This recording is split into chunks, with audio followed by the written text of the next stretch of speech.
Tudo certo. Então tá.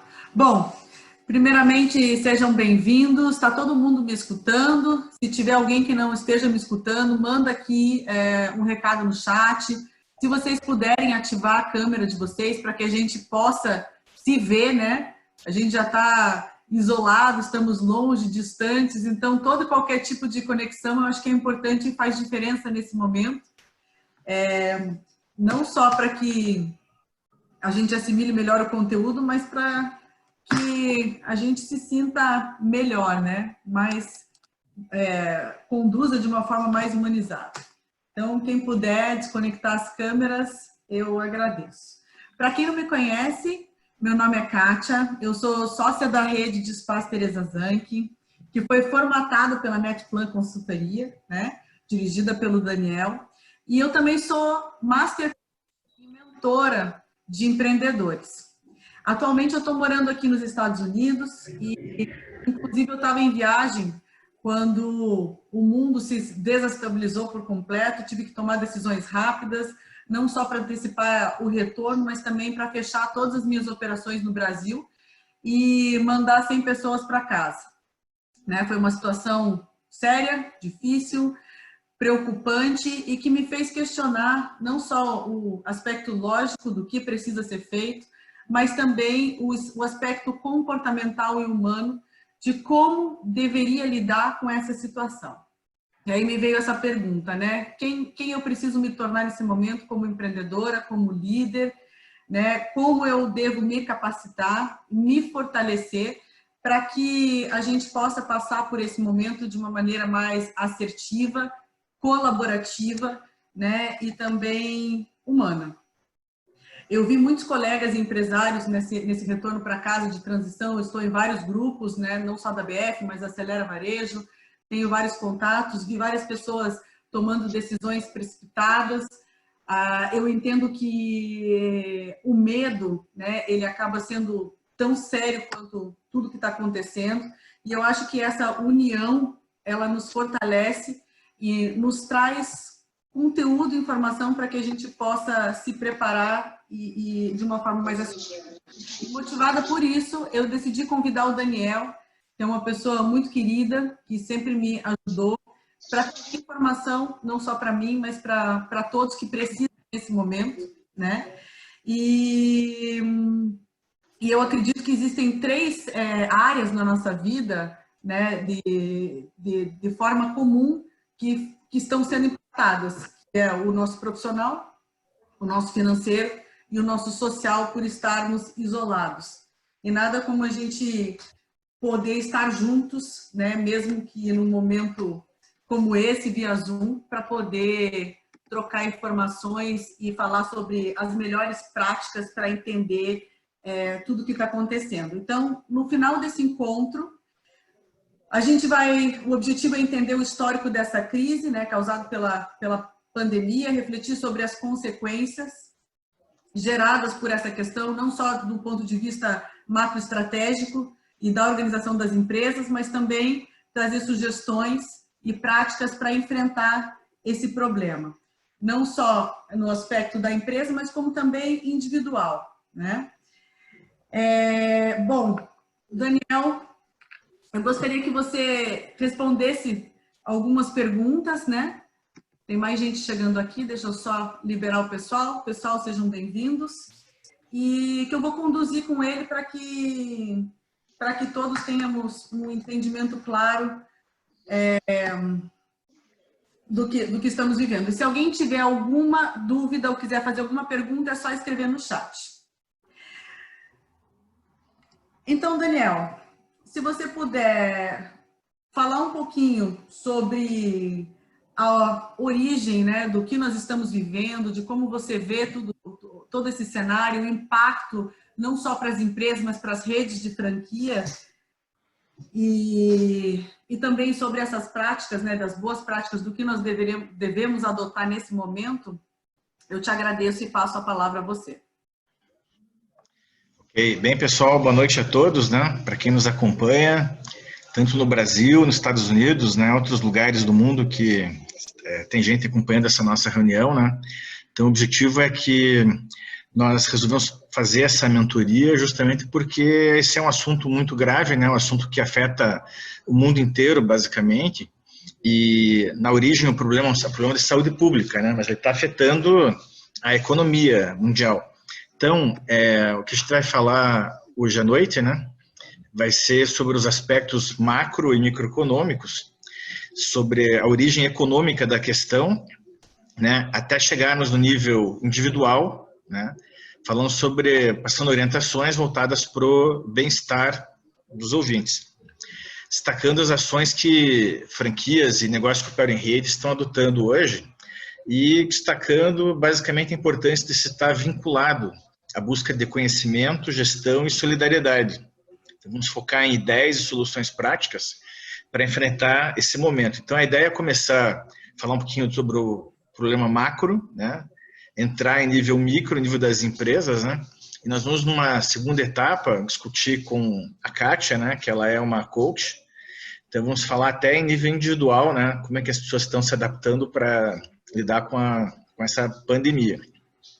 Então, de início, né? A ideia que a gente deve falar, né? É falar um pouco sobre o histórico dessa situação, algumas reflexões sobre isso, falar sobre conceitos estratégicos, né, que derivam dessa situação e como que as pessoas podem se organizar em termos de tanto da vida empresarial como individualmente, né, como que as pessoas devem, o que elas podem fazer para lidar com a situação. E aí destacar bastante o setor onde a gente atua, né, então eu atuo há 28 anos com franquias, né, e negócios que operam em rede, a gente formata negócios que operam em rede, foram 343 franqueadoras, foram mais de 17 mil pontos de venda. Então, a ideia é compartilhar o que franqueadores, franqueados e até mesmo fornecedores estão fazendo hoje em dia para lidar com essa situação. Ok? Então, esse que é o tema do nossa reunião de hoje aqui.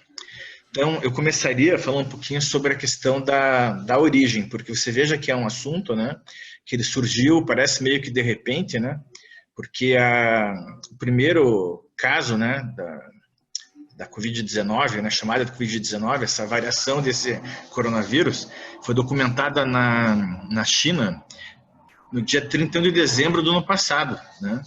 Então agora fazem o quê? Não faz nem 100 dias que isso aconteceu, né? Então nesse meio período isso já tem registro de mais de 50 mil vítimas, mais de 1.300.000 infectados, né, na data de hoje.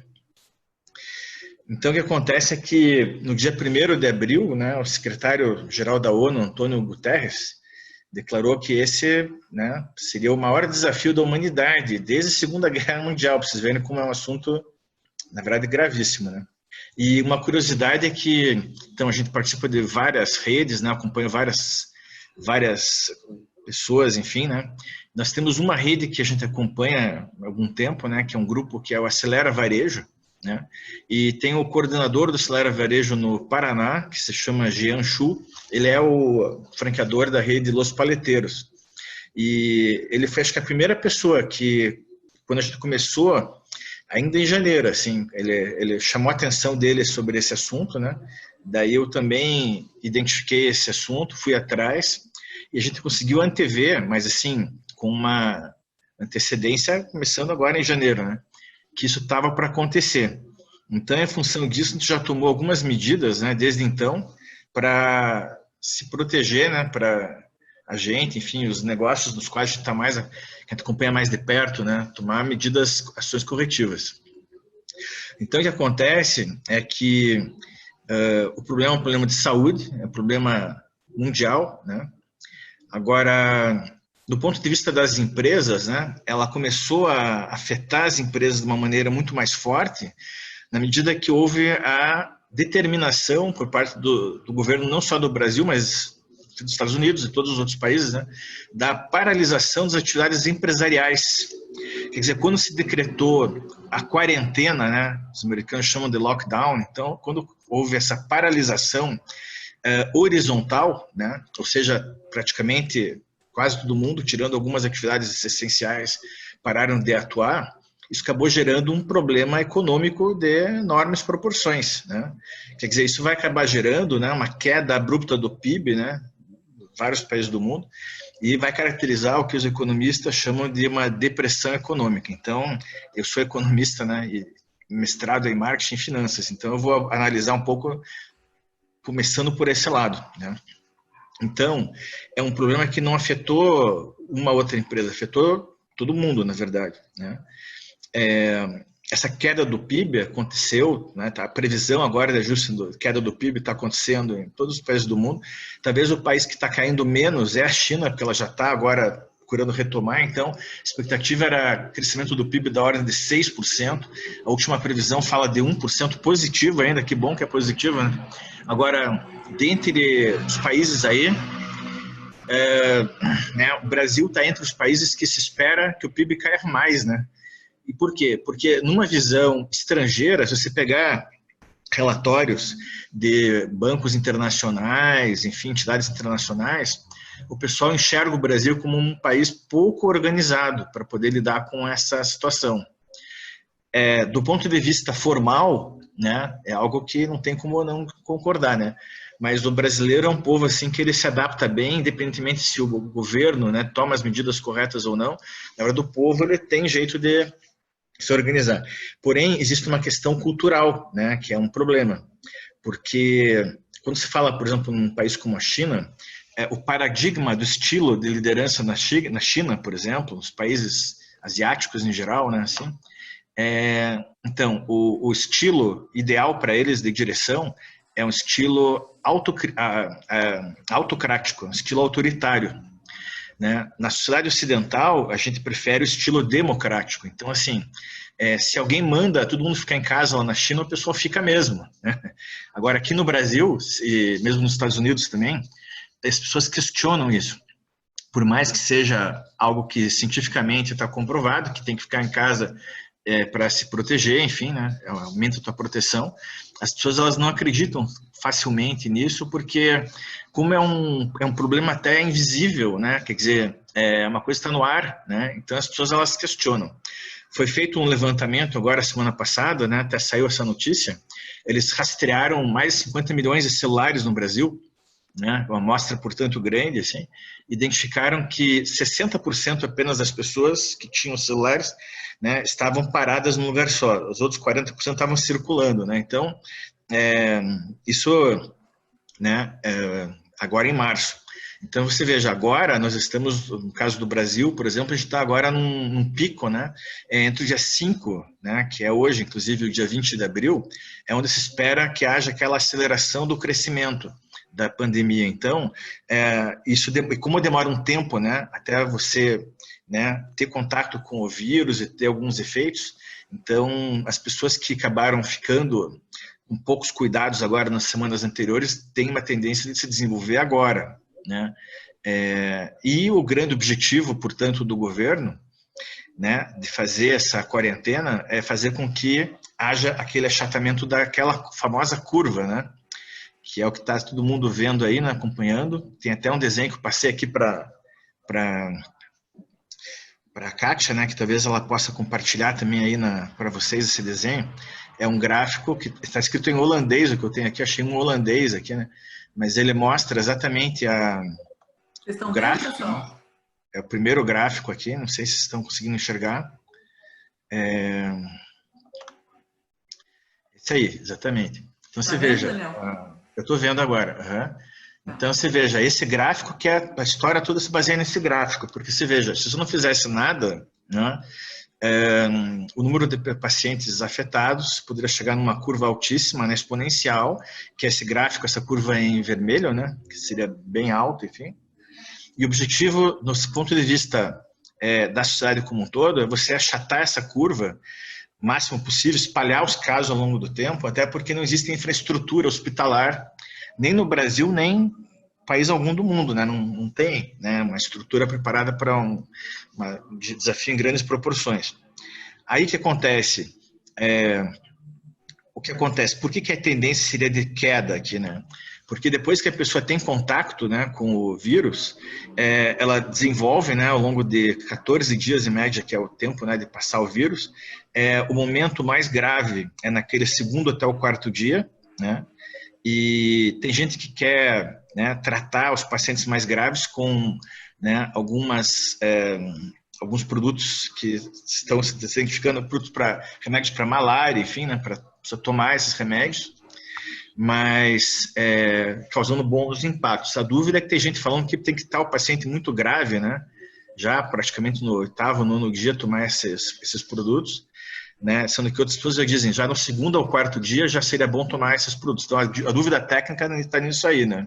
Quando, né, administrar o único medicamento que ainda não tem uma confirmação, né, uma validade técnica, mas é que não tem tempo para se fazer isso, porque o tempo que se demora para se autorizar uma vacina no mundo inteiro é muito demorado, né? Agora, existem vários lugares no mundo, né, procurando encontrar soluções para isso, não só no Brasil, tem na própria China, Estados Unidos, Israel, quer dizer, tem vários lugares buscando desenvolver algum tipo de vacina. Enquanto isso não tem, né, na realidade, entende-se que esse medicamento já ajudaria nesse tratamento, né?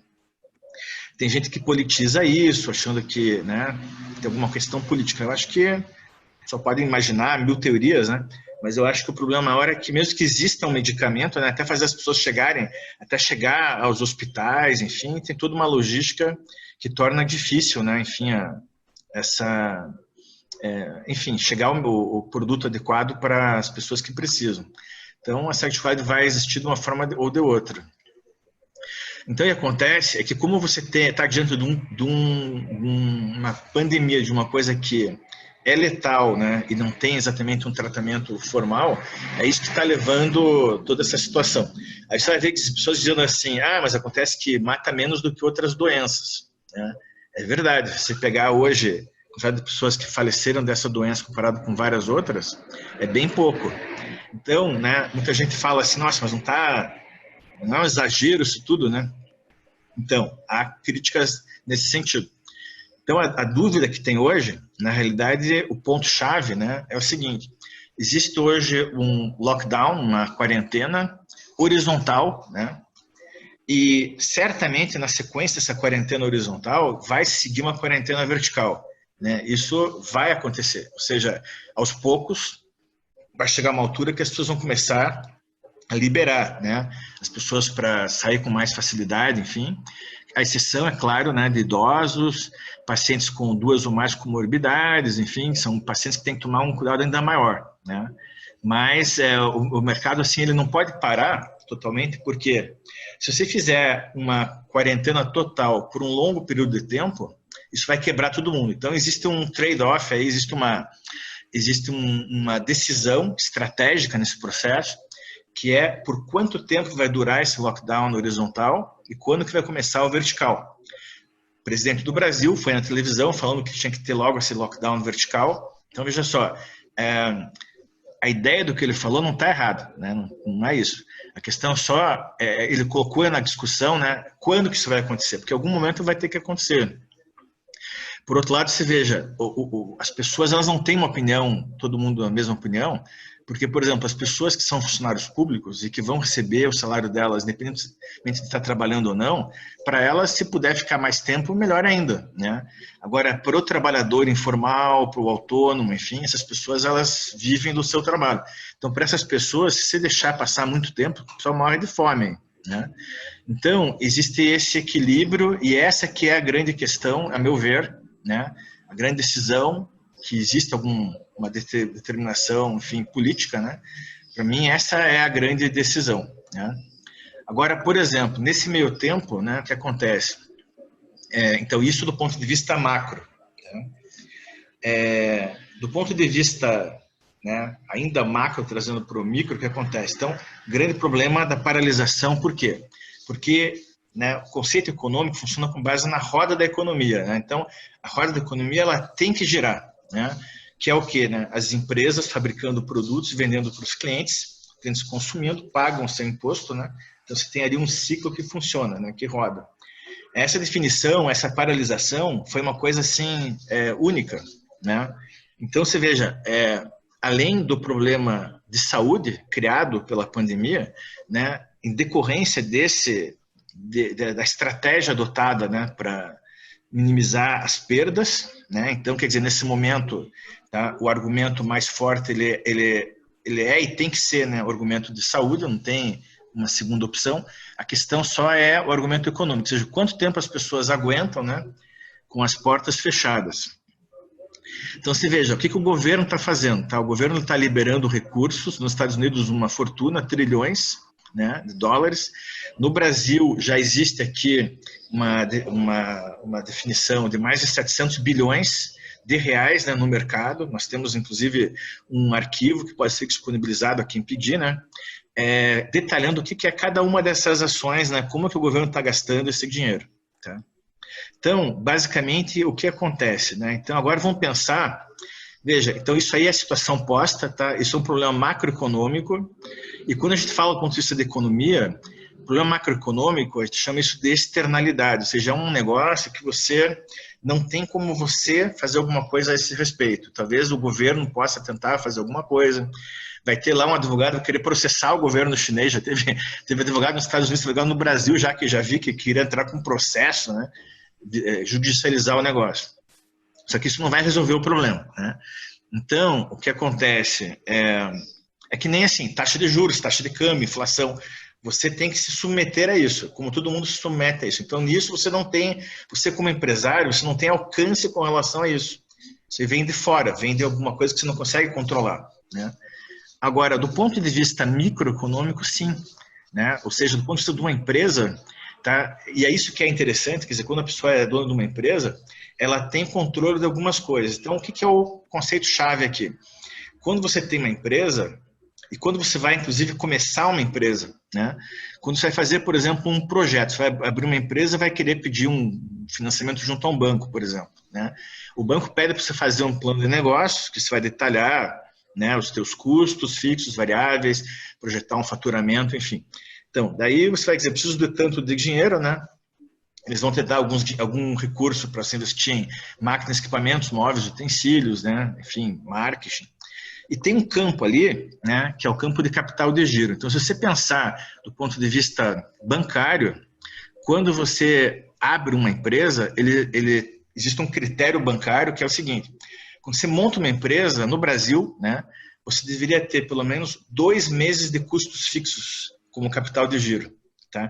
E isso tirando que você tem ainda, quando você tem, o capital de giro tem a ver também com o prazo que você tem para pagar a mercadoria e receber mercadoria quando vende. Isso aí é uma questão. Agora, a outra questão é a seguinte: quando você monta uma empresa, você deveria ter dinheiro, né, para manter ela de pé por 2 meses. Né? Ou seja, se eu quisesse tirar férias, sei lá, se eu quisesse fechar e fazer outra coisa, depois abrir de novo, né? O ideal seria você ter capital por 2 meses. Se você pensar do ponto de vista europeu, né? Então eu tenho um tio que é professor doutor em química, engenharia química, né? Hoje já aposentado pela universidade, enfim.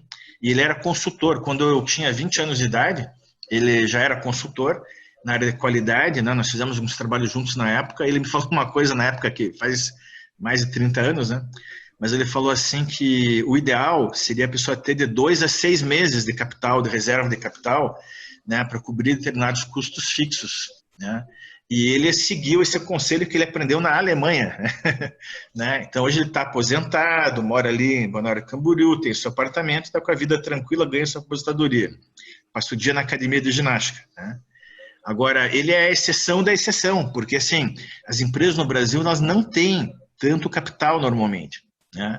Tem até um estudo que diz que, em média, da capital de giro que a empresa no Brasil tem, dura em média 27 dias, mas isso aí é uma média. Tem gente que não tem capital de giro nem para o dia, né? Nem para a semana, imagine. Então, assim, é muito variável.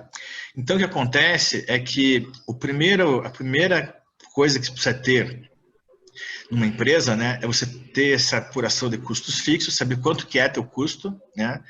E o que você tem que analisar é o seguinte: já que você está tendo um problema de fluxo de caixa, né?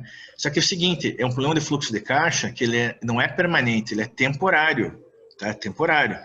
Mas então, aí, isso pode demorar Daniel, 4 semanas, pode demorar 10 semanas, né? Daniel, uma coisa interessante ressaltar é essa pausa, né? Esse momento, é um momento onde a gente pode reavaliar também algumas questões, como eu falei ali no começo. Eu vejo que tem algumas áreas comuns a todos nós empresários que foram afetadas, né? Que é o financeiro, com maior ou menor impacto, o profissional, né? Porque alguns estão com as operações encerradas, outros estão com as operações parcialmente encerradas. Tem alguns setores da economia que estão crescendo nesse momento, que eu acho que você vai falar depois, mas a maioria de nós está com o nosso aspecto profissional afetado. E aí tem muita gente que vai, nesse momento, responsabilizar a crise, né, por uma questão chamada caixa, como você falou, né, que o ideal, o correto de qualquer um de nós empresários é ter uma reserva independente. Já passamos outras situações onde o caixa foi necessário, mas aí é que vem a nossa atitude de usar esse momento para olhar para aquilo que pode ser melhor elaborado agora, né? Se eu tenho um problema de caixa, acho que o primeiro ponto é reconhecer isso. E aí conduzir, como você falou, uma negociação, né? Seja com os fornecedores, seja com... enfim, dependendo de cada empresa, com cada segmento, mas para enxugar esse custo ao mínimo, para que a empresa possa ter saúde nos próximos meses, o mínimo, né, de saúde nos próximos meses, seja também através de crédito que o governo está disponibilizando ou outras ações, para que possa entrar na retomada de uma forma tão positiva, aliás, de uma forma mais positiva, né? Uhum. Veja, a questão, a meu ver, o problema-chave nesse momento é o capital de giro, né? Para mim é isso, porque assim, você não tem hoje faturamento, você tem que fazer a estimativa de qual é o teu custo fixo que você tem para manter o teu negócio, e o que você precisa agora é conseguir superar essa etapa, né? Estimando o quanto que você precisa de capital, e o que acontece? Você tem que ter esse capital ou você tem que ter crédito, né? Então, a coisa mais importante que você não pode perder é o crédito. Então, o que acontece, né?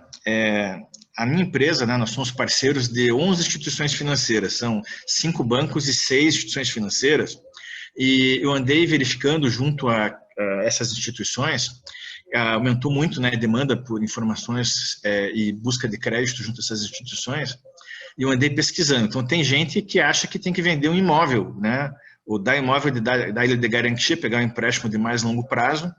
Aí pode até ser que sim, mas isso dependia talvez de alguma questão que nada tem a ver com o coronavírus, é uma questão do teu fluxo de caixa anterior, pode até ser. Mas o que a maioria das pessoas vão ter de dificuldade nesse momento vai ser de conseguir pagar aqueles custos fixos que geralmente não são parceláveis, né? Então, por exemplo, assim, aluguel, condomínio, água, luz, né? Porque o que acontece? Salários e impostos, o governo já está entrando com essas medidas, isso que são aqueles 700 bilhões, né? Aquilo que você tem que pagar para o governo, ele não está isentando, ele está adiando a cobrança desses valores. Para pessoas que têm uma remuneração muito baixa, trabalhadores informais, ele está dando uma ajuda praticamente humanitária, né? R$600 para as pessoas, ou então R$1.200 para chefe de família, e o problema é que está demorando para sair, porque o governo é extremamente burocrático, então parece que as pessoas têm que sofrer muito para daí liberar, ou seja, eles estão para liberar, na verdade, semana que vem, né? Mas podiam ter feito isso antes, quer dizer, tudo muito demorado. Agora, do ponto de vista do capital de giro, o que acontece? Então, o que acontece é que você tem que ter um crédito, né? Tem que ter crédito junto às empresas. Daí você fala assim, puxa, mas na verdade nesse momento exato eu tenho o meu cadastro tá positivo e eu não preciso de capital de giro agora, imediatamente, assim, né? Só que o que eu sugiro para a pessoa? Olha, busque um crédito assim mesmo. Busca assim mesmo, porque uma coisa que ninguém percebe muito, né? A hora que você tem que pegar um dinheiro emprestado junto a um banco, alguma coisa assim, uma instituição financeira, é quando você menos precisa, numa hora como essa. Porque se você esperar ficar com cadastro negativo, daí que eles não vão te liberar. Porque o banco, quando ele vai te liberar um empréstimo, vai analisar tua receita, teu faturamento, né? E teu patrimônio. Se você quiser dar algum imóvel, alguma coisa de garantia, te dá aquele empréstimo a longo prazo. De curto prazo, ele vai ver tua movimentação financeira. Com o tempo, se o faturamento for ficando cada semana, né, próximo a zero, vai ficando mais difícil. O que a gente identificou, por exemplo, nesse sentido, é que um dos nossos parceiros, né, que até chegamos a formalizar uma parceria com eles, porque a gente viu que seria muito importante para os nossos clientes.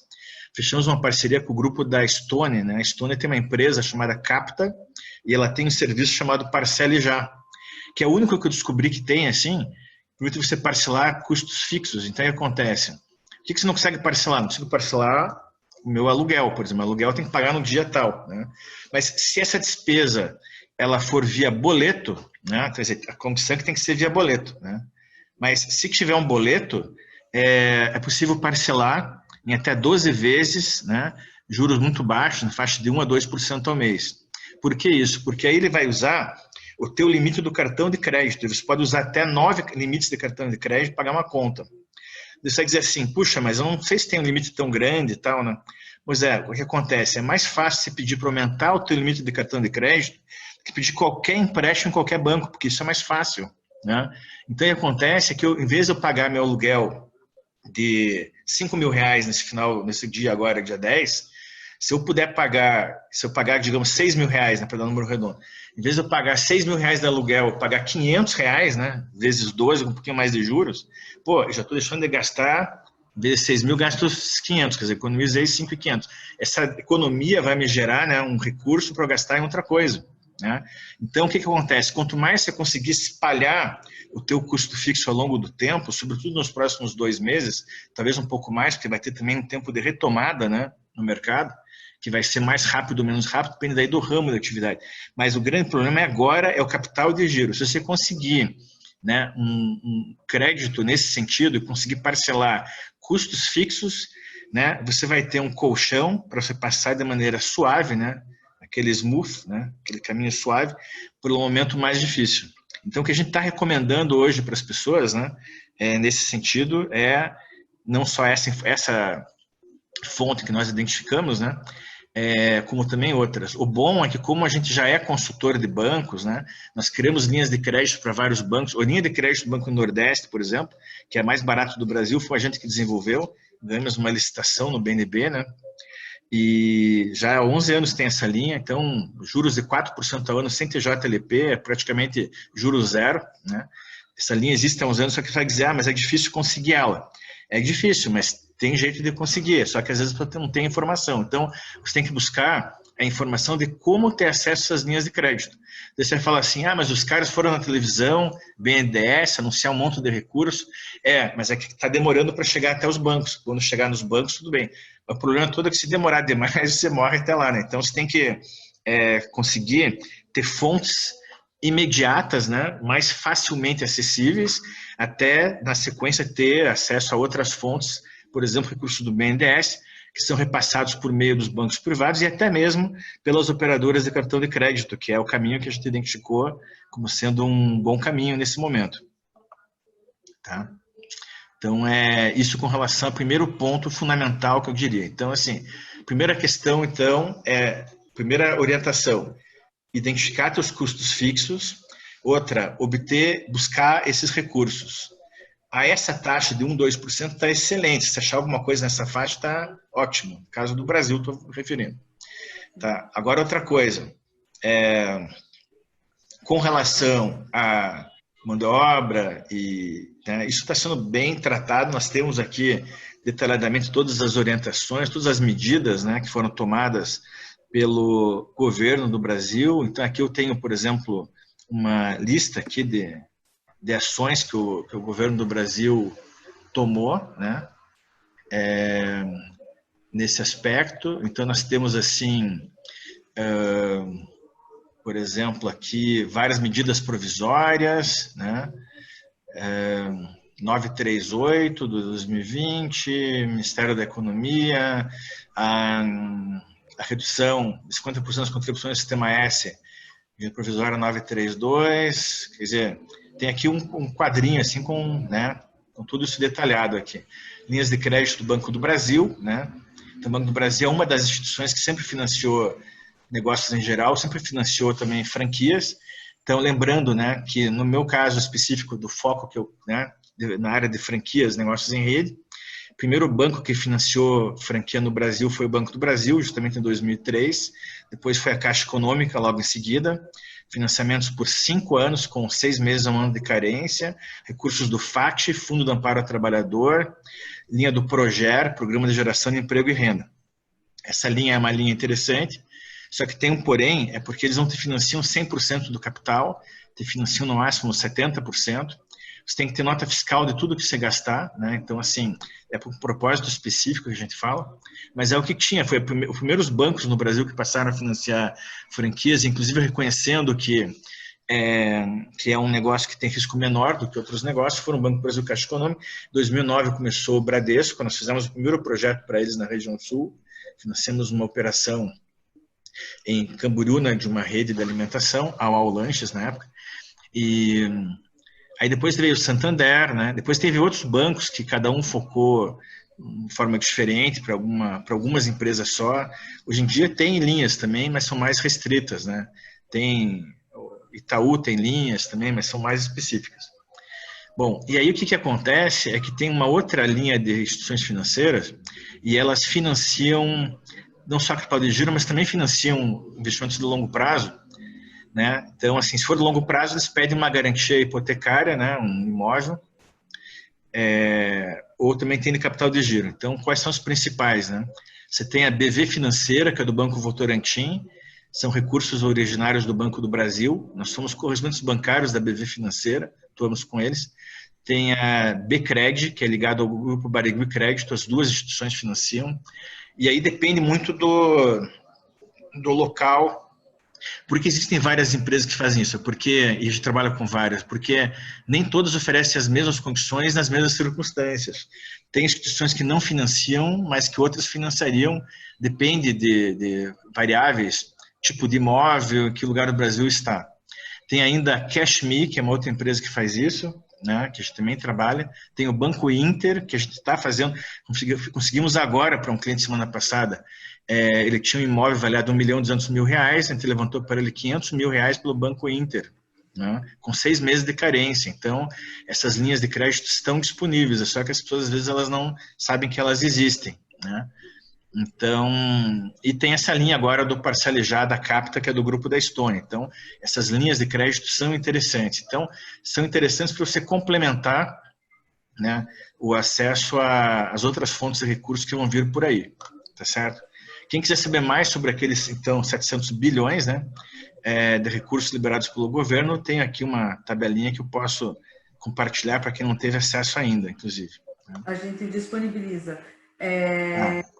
Então, outro ponto interessante que eu acho que vale a pena mencionar, que não só a possibilidade de estar pegando essas linhas de crédito, mas também eu acho que esse é um momento onde a gente precisa ter humildade para ver com quem nós vamos precisar sentar e renegociar, né, Daniel? Sim.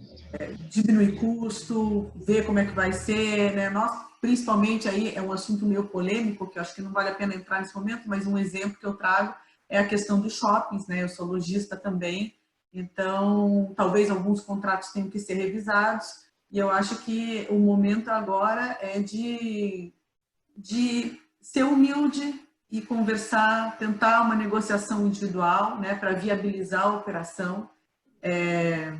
Não somente, né, pegar uma linha de crédito, a linha de crédito é importante, até porque os juros estão menores, mas também ver como vai ser essa retomada e qual vai ser a capacidade da operação em honrar os seus compromissos, né? Então, acho que é um momento de usar a pausa para refletir e ponderar sobre os custos atuais também, né? Reconhecer o que talvez não estava sendo olhado de uma forma tão adequada e rever e fazer um planejamento financeiro para que nos próximos aí 3 a 6 meses, pelo menos, né, possa haver uma retomada gradual. Porque... veja só, os shopping centers no Brasil, os mais de 500 shoppings associados da Abrace, né, eles estão todos com porta fechada no Brasil, né? E até o presidente da Abrace teve esses dias na televisão, né, dizendo que se caísse um raio na cabeça de alguém nessa crise, o raio cairia na cabeça dos shoppings, porque o shopping é uma operação extremamente cara, né, para operar, enfim, e o shopping parou completamente. Então, o que acontece? O shopping center tem 2 associações, 2 entidades, né? Quem representa os donos de shopping é o pessoal da Abrace, quem representa os lojistas é a Allshop. E existe um conflito sempre, né, entre eles, cada um tentando defender um lado, né?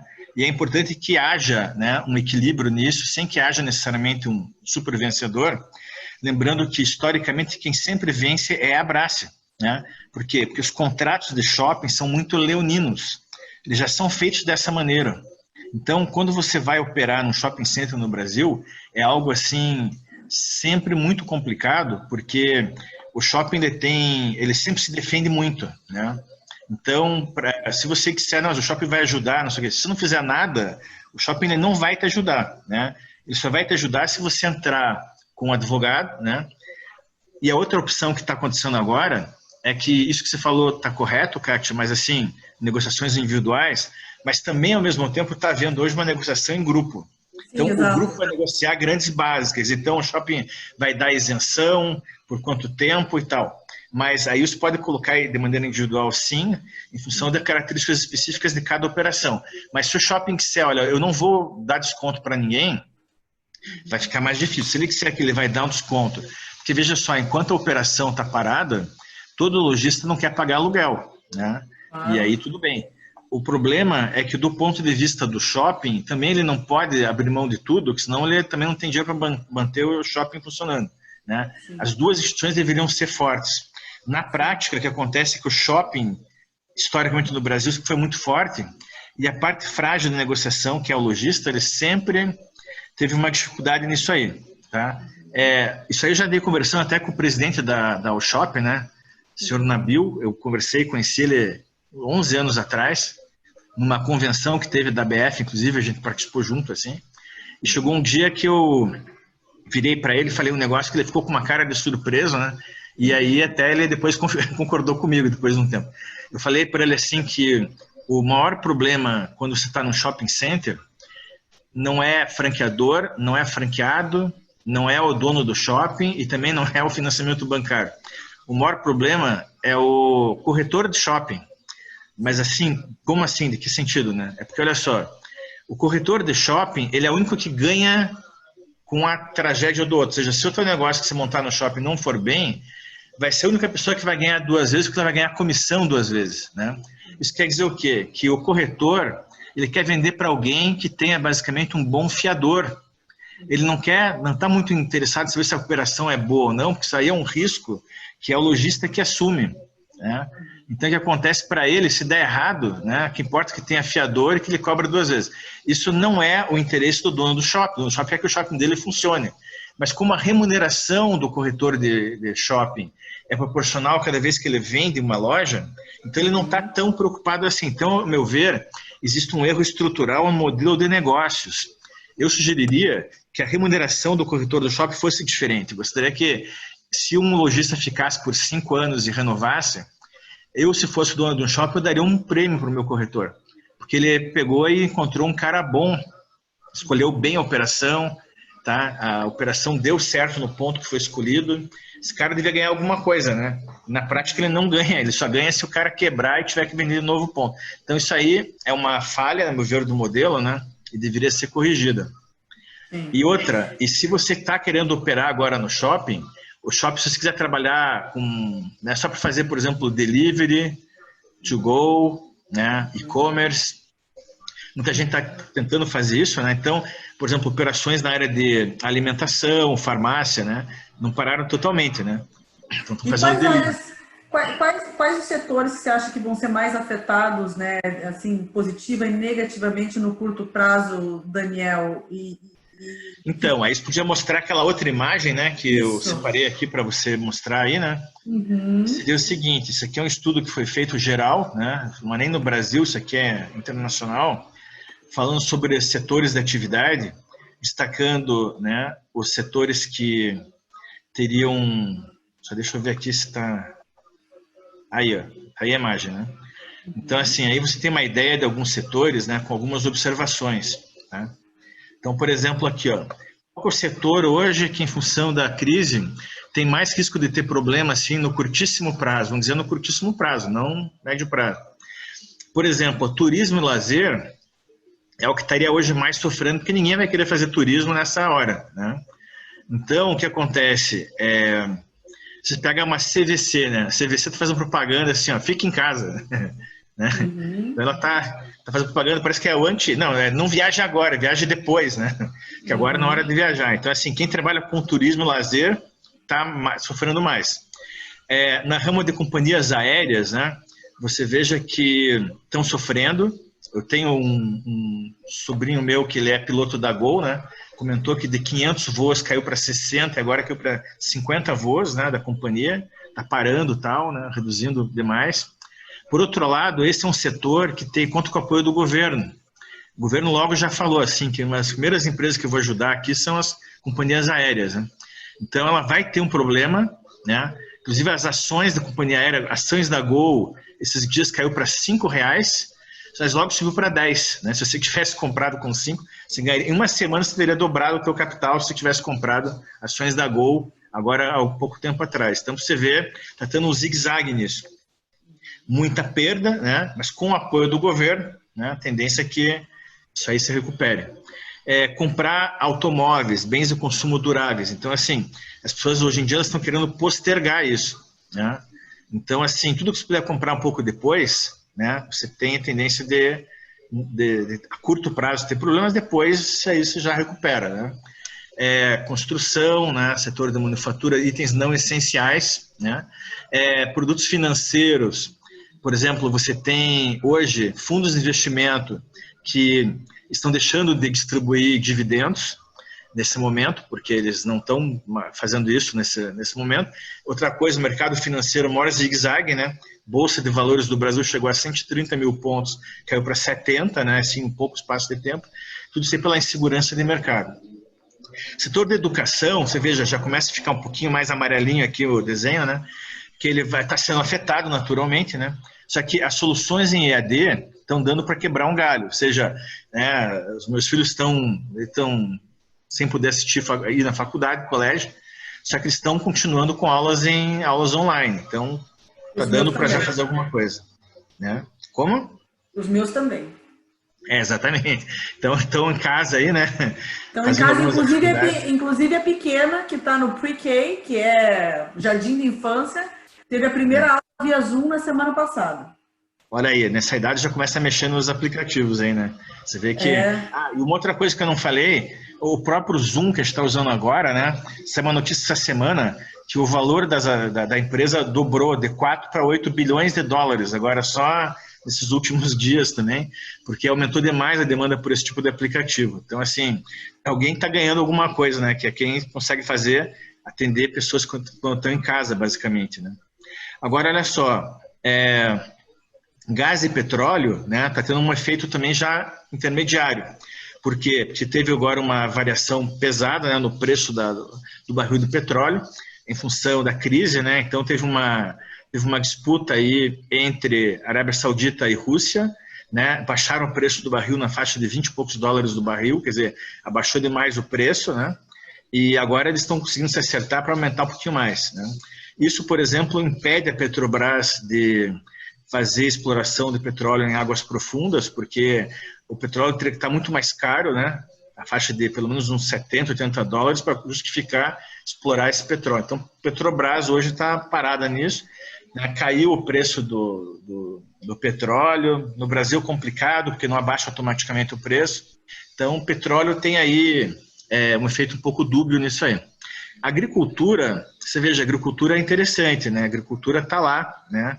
Continuando a funcionar, os velhos problemas de sempre, né, problemas de logística, enfim, mas lembrando que, muito interessante, o Brasil ele é uma média potência industrial, mas é uma macropotência agrícola, então se você pegar hoje os ramos que mais resistem geralmente à crise, né, é o agribusiness e são as franquias, né, negócios que operam em rede, são as duas coisas que melhor resistem a crise normalmente, né? Então isso é uma coisa interessante no Brasil. Bom, tudo que está em e-commerce, né? Tá as vendas online, na medida que não só os caminhões continuam funcionando, mas os motoboys, né? É uma população que está mais exposta ao risco de contágio, inclusive, mas eles estão aprendendo a usar equipamentos de segurança, né? Máscara, álcool gel, essas coisas, mas estão se arriscando mais, mas de qualquer forma isso está evitando a paralisação, né, de venda de produtos duráveis, venda de produtos por online. A venda de produtos duráveis é uma coisa que você perde um pouco e depois recupera. Um grande problema é quando é produto perecível, né? Produto perecível você vai ver ali na frente que é um problema. a parte de comunicações, né, internet, essas coisas, está muito bem. O problema agora é o limite da capacidade, né, que tem uma no Brasil. pausa aqui, Gente, uma pausa aqui que eu tenho falado muito nas lives que eu faço e para as minhas clientes, é que tem muitas pessoas que ainda vinham tendo resistência com relação à internet. Não só de exposição, mas de se conectar com o seu cliente, de expor a sua marca. E veja, o comportamento do consumidor mudou. Nessa última semana, nas últimas semanas, pessoas de todas as faixas etárias, desde da criança ao idoso, passaram a se conectar através do mundo digital. Então, é uma oportunidade, é um momento de nós olharmos para os nossos negócios e entender que negócios nós podemos criar dentro dos nossos negócios utilizando das ferramentas digitais. E exatamente. do mindset pessoal, entendeu? Porque as empresas e as pessoas que não estiverem se conectando através do meio digital vão passar a não conseguir se conectar com ninguém. Hoje, a nossa ferramenta de comunicação é essa. E é por isso que está dando esse tráfego no mundo. Porque está todo mundo conectado. A forma de nos conectarmos hoje é através das ferramentas virtuais. E também de manter essa comunicação com o cliente. Então, eu vejo... Então, mas é exatamente isso, mas veja por outro lado, tá? É tudo uma questão de dosagem, né? Intensidade que é a questão aí, né? Porque quando a gente fala de mídias sociais e marketing digital, exato, né? Isso aí que está desenvolvendo muito. Por outro lado, veja, com esse avanço das fake news, né? Ah, sim, tem o lado negativo. Tem um lado negativo. A própria parte de comunicação agora, né? De stream, uso intensivo de internet, 4.5G, chegada do 5G. No Brasil já andaram falando aí que a qualidade das imagens de Netflix que você assiste na TV, você está tendo uma qualidade um pouco menor, às vezes a pessoa nem percebe isso, mas é porque eles estão fazendo de um jeito para poder não explorar toda a capacidade máxima de transmissão de dados, está chegando praticamente no seu limite. Nesses dias está todo mundo em casa, então também não é assim infinita a capacidade, né? Existe um limitador nisso. Então, marketing digital, legal, mas as pessoas estão sendo bombardeadas com muita informação, né? E isso também é ruim, porque acaba tendo excesso, né, de informação também. Mas, com certeza, é um setor que está aumentando muito. Cuidados pessoais, né? Isso é uma questão que está indo bem, né? As pessoas já estão buscando tratamentos pessoais, né, cuidados com a saúde. Nessa área de beleza, saúde e bem-estar, né, existe uma perspectiva, é sempre o último ramo a entrar na crise, o primeiro a sair, né? Isso é uma coisa importante, ainda mais no Brasil, né, que é o terceiro país do mundo nesse mercado, então tem perspectivas boas, né?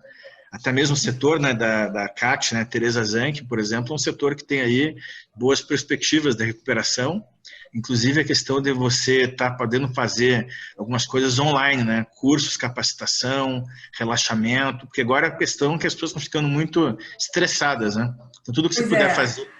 Pois e vale comentar, Daniel, você veja, nós estamos sem operar nesse momento, né? E aí nós tínhamos duas opções, ou ficar em casa e pensar que não temos o que fazer, mas a gente está fazendo justamente o movimento contrário. Nós estamos usando esse momento para nos capacitar e também ampliar essa comunicação com o nosso cliente através do meio digital, que é a nossa ferramenta, sabe? Aprimorando o nosso banco de dados, criando conteúdo para entregar uma mensagem de solidariedade para o nosso cliente e, assim, para que ele utilize as ferramentas que nós temos em casa. Então, a gente está criando conteúdo de automassagem para mandar para o nosso cliente. Nós desenvolvemos o primeiro protocolo de atendimento virtual da Teresa, né, para que eles possam contratar o serviço e a Teresa, através do atendimento virtual, de dicas de automassagem, de reiki, energização, indicação de florais e também utilizando da plataforma da loja virtual. Mas eu acredito que as empresas que mantiverem o nível de engajamento com o cliente nesse momento vão ser as empresas que possivelmente o cliente venha a ter confiança e credibilidade na retomada também. Exatamente. E só para completar, então, né, você veja, na parte da alimentação, a alimentação está numa situação assim, tudo aquilo que se consegue trabalhar ainda à distância, quando é uma operação de comida fora de shopping, às vezes fica aberto, depende do negócio, né? Agora, o ponto aqui é o seguinte, aumento de demanda de alimentação em casa, né? E redução em fast food, porque as pessoas estão saindo de casa. Mas o delivery está, com certeza, tendo aumento. Então, tem essas duas questões. No geral, a alimentação é uma coisa contínua, né? Uma área positiva e, claro, né? Na área de produtos médicos, farmácias, enfim, isso aí é o que também está, talvez seja o setor que mais está tendo aumento de demanda. Inclusive, falta no Brasil álcool gel, máscaras, aquelas coisas, né? Então, você veja, então, como quero dizer, o ponto é que o impacto que isso gera na vida das pessoas muda muito de acordo com a posição, né, com o setor que a pessoa está atuando. E por isso que é interessante ter uma visão mais ampla, assim, né, pensando na situação como um todo, o que está acontecendo. E que exemplos que você pode trazer que têm sido tomados por franqueadores, franqueados de modo geral e fornecedores, né, para atuar nesse momento? Como você vê a realidade do pós, assim, até com relação a voltamos hoje? Será que todo mundo vai voltar normalmente fazer as compras? Será que todo mundo vai operar com ou sem máscara? Né? O que os franqueadores, as redes estão fazendo e como eles estão se posicionando com relação a isso? Então, é bem interessante porque quando você monta um negócio, muitas vezes, quer dizer, basicamente você monta um negócio para atender uma demanda, uma necessidade de alguém, né? Uma dor, né? Um amor, uma dor, mas enfim, alguma necessidade. Então, você veja, eles têm alguns casos aqui de empresas franqueadoras que eu acho interessante compartilhar, né, com todos. Então, por exemplo, citando uma das empresas franqueadoras no Brasil, né, que é a Janpro, né? Janpro, né, do Renato Ticular, que até ele estava acompanhando aqui, uma das pessoas que estavam acompanhando a nossa live. Você sabe que ele tem mais de 400 unidades espalhadas pelo Brasil e ele trouxe um equipamento importado que ele desinfeta ambientes contaminados por coronavírus, com índice de eficiência de 99,99%. Então, se você pega um produto tradicional, ele desinfeta 70% dele, é um negócio assim, eletrostático, um negócio importado, e essa máquina que ele importou não para mais de trabalhar, porque a demanda é enorme, né, para esse tipo de coisa. Então, ele conseguiu trazer uma tecnologia adequada, né, nessa parte de limpeza e conservação. Nós temos também uma empresa que nós atendemos 20 anos atrás, chamada Medical Way. Nós já tivemos um cliente nosso de consultoria que ele é justamente uma importadora e distribuidora de respiradores artificiais para UTIs, que é bem o que está faltando hoje no Brasil, né? Na época, a gente desenvolveu a missão, visão e valores da empresa, e o que é interessante, ele tem por missão, né, a gente criou para ele essa missão, oferecer um atendimento digno à população, oferecendo sempre o melhor equipamento disponível no mercado. Porque quando se usa o equipamento, a vida do paciente depende da qualidade desse equipamento, da resistência do seu organismo e de Deus, mais nada, né? Então você veja que se tiver qualquer produto melhor, né, de respirador eletrônico internacional, não sei o que, ele está sempre trazendo o que tem de melhor, porque ele tem essa missão, ele tem essa responsabilidade social, né? E não só por isso, mas também por isso, ele é uma das empresas líderes desse mercado no Brasil. O que está acontecendo hoje tem vários grupos de franqueadores que estão se juntando para comprar e doar esse tipo de respirador artificial para mais hospitais, né? Que às vezes o hospital, né, demora para ter acesso ao recurso, não consegue e tal. Franqueadores estão se juntando nesse sentido. Boticário aqui de Curitiba, nosso cliente há 30 anos, né?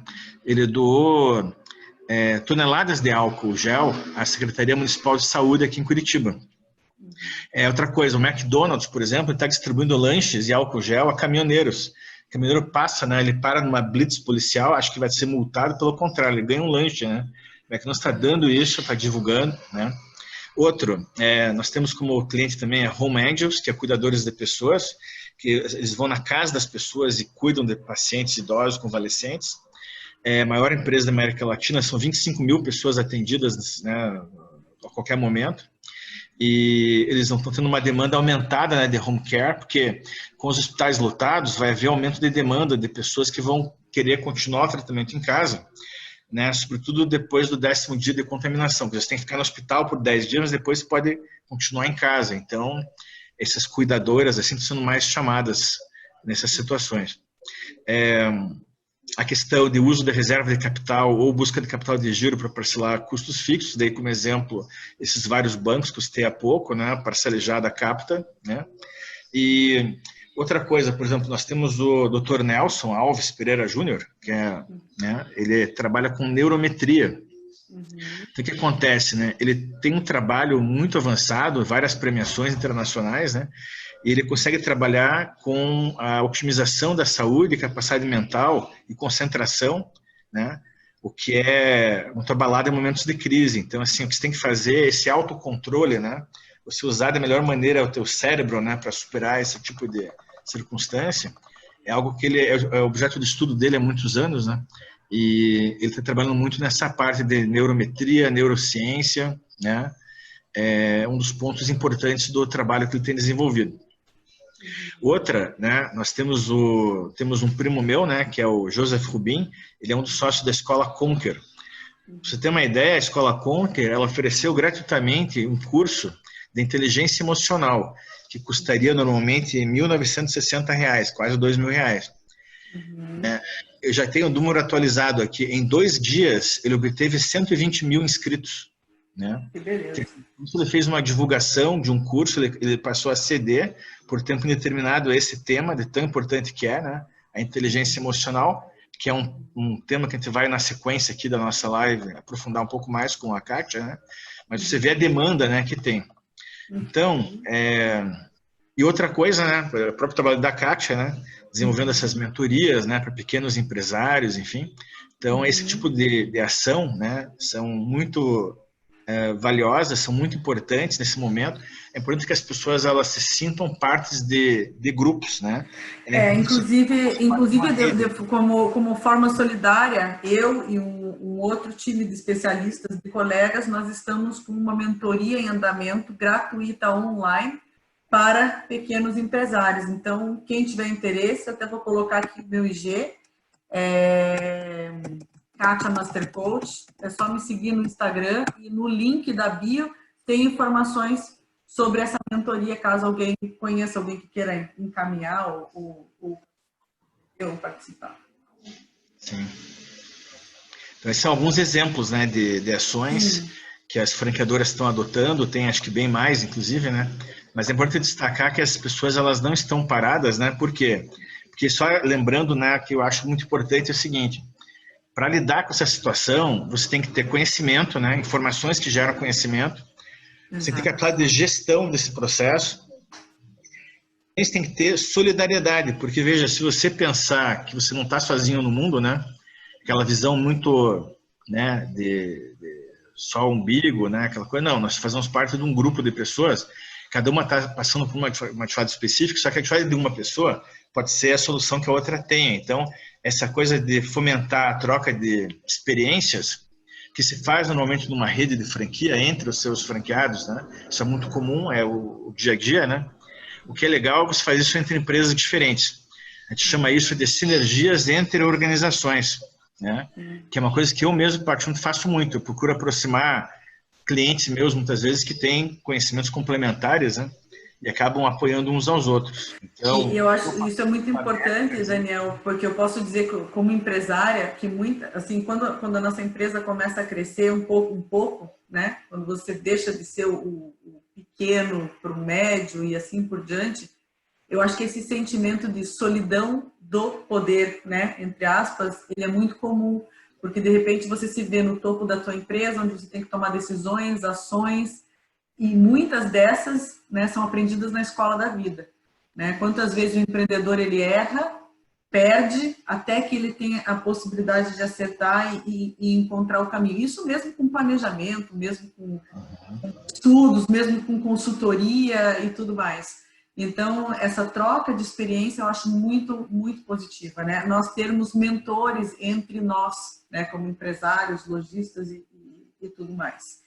E aí é que entra, né, esse propósito mesmo que eu venho seguindo, e algumas que estão aqui também sabem de estar fazendo esse trabalho de estar junto, né, para desenvolver realmente a identidade do empreendedor. Só um tópico sobre isso que você comentou agora, né, só reforçando. Então, essa questão da solidão do poder, sabe que isso aí é a base, né, do conceito de alguns negócios. Então, por exemplo, eu trabalho com isso há muito tempo, né, eu sou mentor da Endeavor, agora virei mentor da ABF, né, a partir desse ano. Mas eu criei um negócio 27 anos atrás, chamado CGA, significa Conselho de Gestão Alternativo. Já ajudei algumas empresas, inclusive uma empresa norte-americana que trabalha no Brasil, se chama Renaissance Executive Forums. Hoje eu represento no Brasil uma marca, que é a marca número 1 do mundo nessa área, chamada TAB, The Alternative Board, que eles trabalham com o Conselho de Gestão Alternativo. O que eles fazem? Eles reúnem empresários, grupos de até 12 empresários, de ramos não concorrentes entre si, para troca de experiências, né? São reuniões mensais, são feitas uma vez por mês, cada vez com foco em um daqueles empresários. Tem uma reunião anual que se planeja para o ano seguinte, né? E essa troca de experiências, ela é o que hoje mais as pessoas estão buscando, né, com formatos efetivos, porque veja, esse trabalho que a gente está falando é sempre com o executivo número 1, o dono da empresa. Então, o que acontece? Nós fazemos consultoria para um monte de gente, mas assim, sou eu lá, né, eu, minha equipe e tal, trabalhando com o meu cliente. Mas tem empresa que gostaria de conversar não só com o consultor, mas gostaria de ter troca de experiências com outras pessoas que também são os principais decisores, também são o número 1 das empresas, por mais que sejam outros ramos, mas que estão acostumados a tomar decisões difíceis, né? Então, tem algumas empresas que preferem esse formato de aconselhamento de gestão. E cada vez mais a tendência é você ter pessoas em busca desse formato, porque o grupo realmente ele se soma. Por exemplo, né, dando um exemplo sobre isso, um dos grupos que nós acompanhamos no Brasil fica em São Paulo, né? Ele tem alguns grupos em São Paulo, esse da Renaissance que eu falei agora. Um amigo meu, que era um dos donos da Francap, ele inclusive foi assessorado, né, por esse grupo, que é o Daniel Citron. Por meio do Daniel Citron, acabei conhecendo esse pessoal, né?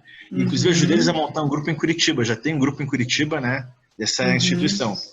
E uma coisa muito interessante, uma coisa que, né, essas informações que eles discutem são altamente confidenciais, mas uma informação pública que ele permitiu compartilhar. Então, nós fizemos um encontro em Curitiba, no Hotel 5 Estrelas, né, Hotel Bourbon na época, e reunimos as pessoas e acabamos criando o grupo. Aí, assim, convidamos vários presidentes de empresas, né, para apresentar como é que isso funcionava. Aí, no meio da reunião, né, como assim, surpresa, ninguém esperava, nem eu sabia que ia acontecer isso, mas o responsável de São Paulo, né, o nome dele é André, preparou uma surpresa para a gente. Aí, no meio da reunião, aparece quem? Aparece Nelson Sirotsky. Nelson Sirotsky, ele é o presidente da RBS de Porto Alegre, que representa a Globo no Rio Grande do Sul e Santa Catarina, como se fosse a repetidora da Globo, né? E ele apareceu do nada, assim, ele falou assim, olha, eu vim aqui, meu custo, eu paguei minha passagem, vim aqui de maneira espontânea, vim aqui só para reforçar a importância, né, desse trabalho, né? O André me convidou, eu vim, né? Porque é o seguinte, fazia na época já 15 anos que ele participava, hoje fariam 25, que aconteceu isso faz 10 anos, né?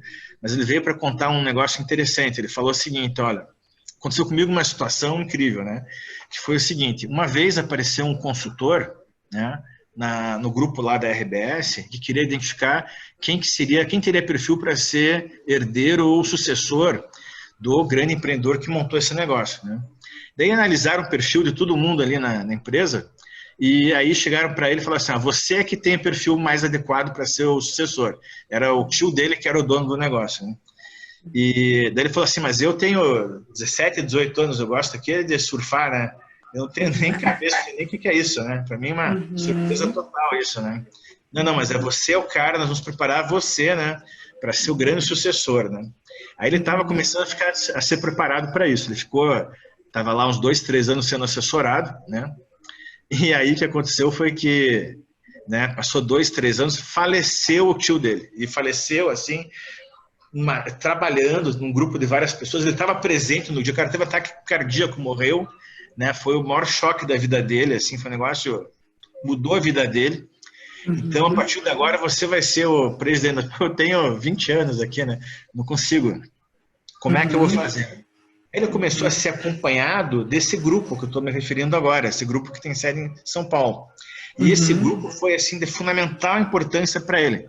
Então, para você ter uma ideia do que ele contou, né? Ele contou assim, ó, teve uma hora, né, que tinha que tomar uma decisão importante, que era a contratação de um executivo para ser o presidente executivo do grupo, né?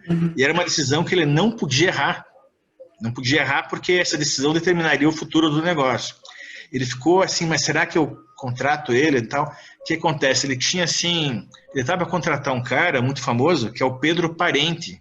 Pedro Parente é um cara que já foi do governo, na área da economia, já foi presidente da Petrobras, o cara, assim. O cara é um cara top, executivo top no Brasil, né? Só que aí o que acontece é que ele não entendia nada de comunicação, ele era bom em outra coisa, né? Mas ele é o tipo um cara que conseguiria eventualmente se adaptar, mas não tinha certeza e tal. Ele convocou os seus amigos do grupo, né, para uma reunião excepcional, como se fosse Cavaleiros da Távola Redonda, assim, né? Então, Cavaleiros, vamos se juntar, temos uma decisão importante. Os caras pararam o que estavam fazendo, ele convocou as pessoas para uma reunião, né, quero ouvir todo mundo aqui, ele ouviu todo mundo e chegou à conclusão, vou contratar esse cara, né? Quando contratou esse cara, foi a salvação da empresa dele. Ele falou assim que só por essa, né, ele assim, ficou eternamente grato com esse trabalho. Então, ele já fazia 15 anos que ele frequentava essas reuniões. Você imagina o seguinte, um cara com uma agenda, uma pessoa super importante quanto ele, né? O que faria um cara desse pegar um dia do mês, ir para São Paulo, fazer uma reunião e voltar para Porto Alegre todo mês durante 15 anos? Isso é uma coisa muito boa, né? Então, esse trabalho que esse grupo tem feito, né, até hoje continua esse grupo existindo, ele é muito bom, né? Ele é muito bom porque você tem que ter um par, você tem que ter alguém para conversar, e o ponto-chave é que a Kátia comentou agora aqui, que é da solidão do poder, porque veja só, o cara é o número 1 da empresa. Às vezes a empresa não tem um diretor, não tem um gerente, só tem encarregados imediatos e não tem com quem conversar sobre questões estratégicas, né? Então, muitas vezes você vai falar com quem? Com o teu concorrente? Não dá. Com a tua esposa, teu marido, você vai dizer, pô, mas não quero mais falar de negócios, querida, né? Então, vamos falar outra coisa. Então, tem uma hora que você não tem com quem falar, né? E esses grupos são muito bons, funcionam muito bem nesse tipo de circunstância, sabe? Ótimo. E, Daniel, e como é que você acredita que vai ser essa retomada? Como é que vem, o que vem na sequência? Eu tenho ouvido algumas lives de outros colegas lojistas, tenho acompanhado os grupos, e a sensação que eu tenho é como se eu estivesse fazendo uma reinauguração do meu negócio. Não vou dizer que nós vamos partir do ponto zero, mas eu acho que até que a gente venha a ter o resultado dos meses anteriores vai ser gradual. Como é que você vê isso? Bom, eu acho que agora é uma grande oportunidade para as empresas trabalharem mais em termos de buscar maior eficiência, produtividade, consertar coisas que não estavam sendo vistas antes, né? Eu vejo assim, a primeira reação de todo mundo aqui é uma reação de pânico, né? Pô, o que acontece? Minha loja está parada, o que eu vou fazer agora? Tô perdido aqui, né? Tô sem faturamento. Aí, né, existem algumas etapas, né? Essas etapas foram traçadas originalmente por um dramaturgo da Romênia, né? Que é o Eugênio Ionesco, que se radicou na França, e são bem tratadas numa peça de teatro, né? Chamada Le Roi se meurt. É como se fosse em português, o rei está morto. Então é como se a pessoa, a história conta assim, como se o rei fosse morrer, né? Só que daí ele tem as várias etapas entre a negação até a aceitação, depois ele age diferente. Então, assim, a primeira coisa é assim, as coisas vão mudar, sim. Vão mudar de maneira mais ou menos estrutural, dependendo de cada caso, né? Agora, se você for dar uma olhada naquele último gráfico que eu passei para a Kátia, né? Não sei se a Kátia consegue colocar aqui, deixa eu ver. Tá aí. Ah, não, é que eu não estava vendo, que estava mudando aqui a tela. Isso, esse desenho aí, né? O que acontece? Esse aqui é um desenho, uma tentativa de fazer um desenho, né? Mas que não é exatamente 100% exatamente isso, mas dá mais ou menos uma tendência, né? Então, assim, no primeiro momento, a fase de isolamento, né, restrições, seguido de uma fase de estabilização para chegar numa fase da recuperação. O tempo que isso vai demorar pode ser muito variável, tá? O tempo de quarentena, né, que a gente está falando agora aqui, a gente está falando de 8 semanas, né? Só mais, um pouco menos. Vai depender, inclusive, dessa velocidade, né? Dessa velocidade da rede, né? De crescimento descontrolado, a pessoa está falando, mas crescimento acelerado, vamos dizer assim, de casos, né? De pessoas contagiadas. Nos Estados Unidos, por exemplo, né? Está tendo um boom muito acima até do que o pessoal estava imaginando, né? No Brasil, até agora, até que não está ruim, mas a tendência é que, vamos ver o que vai acontecer agora, né? Dependendo disso, que você vai ver o momento que vai passar de quarentena horizontal para vertical.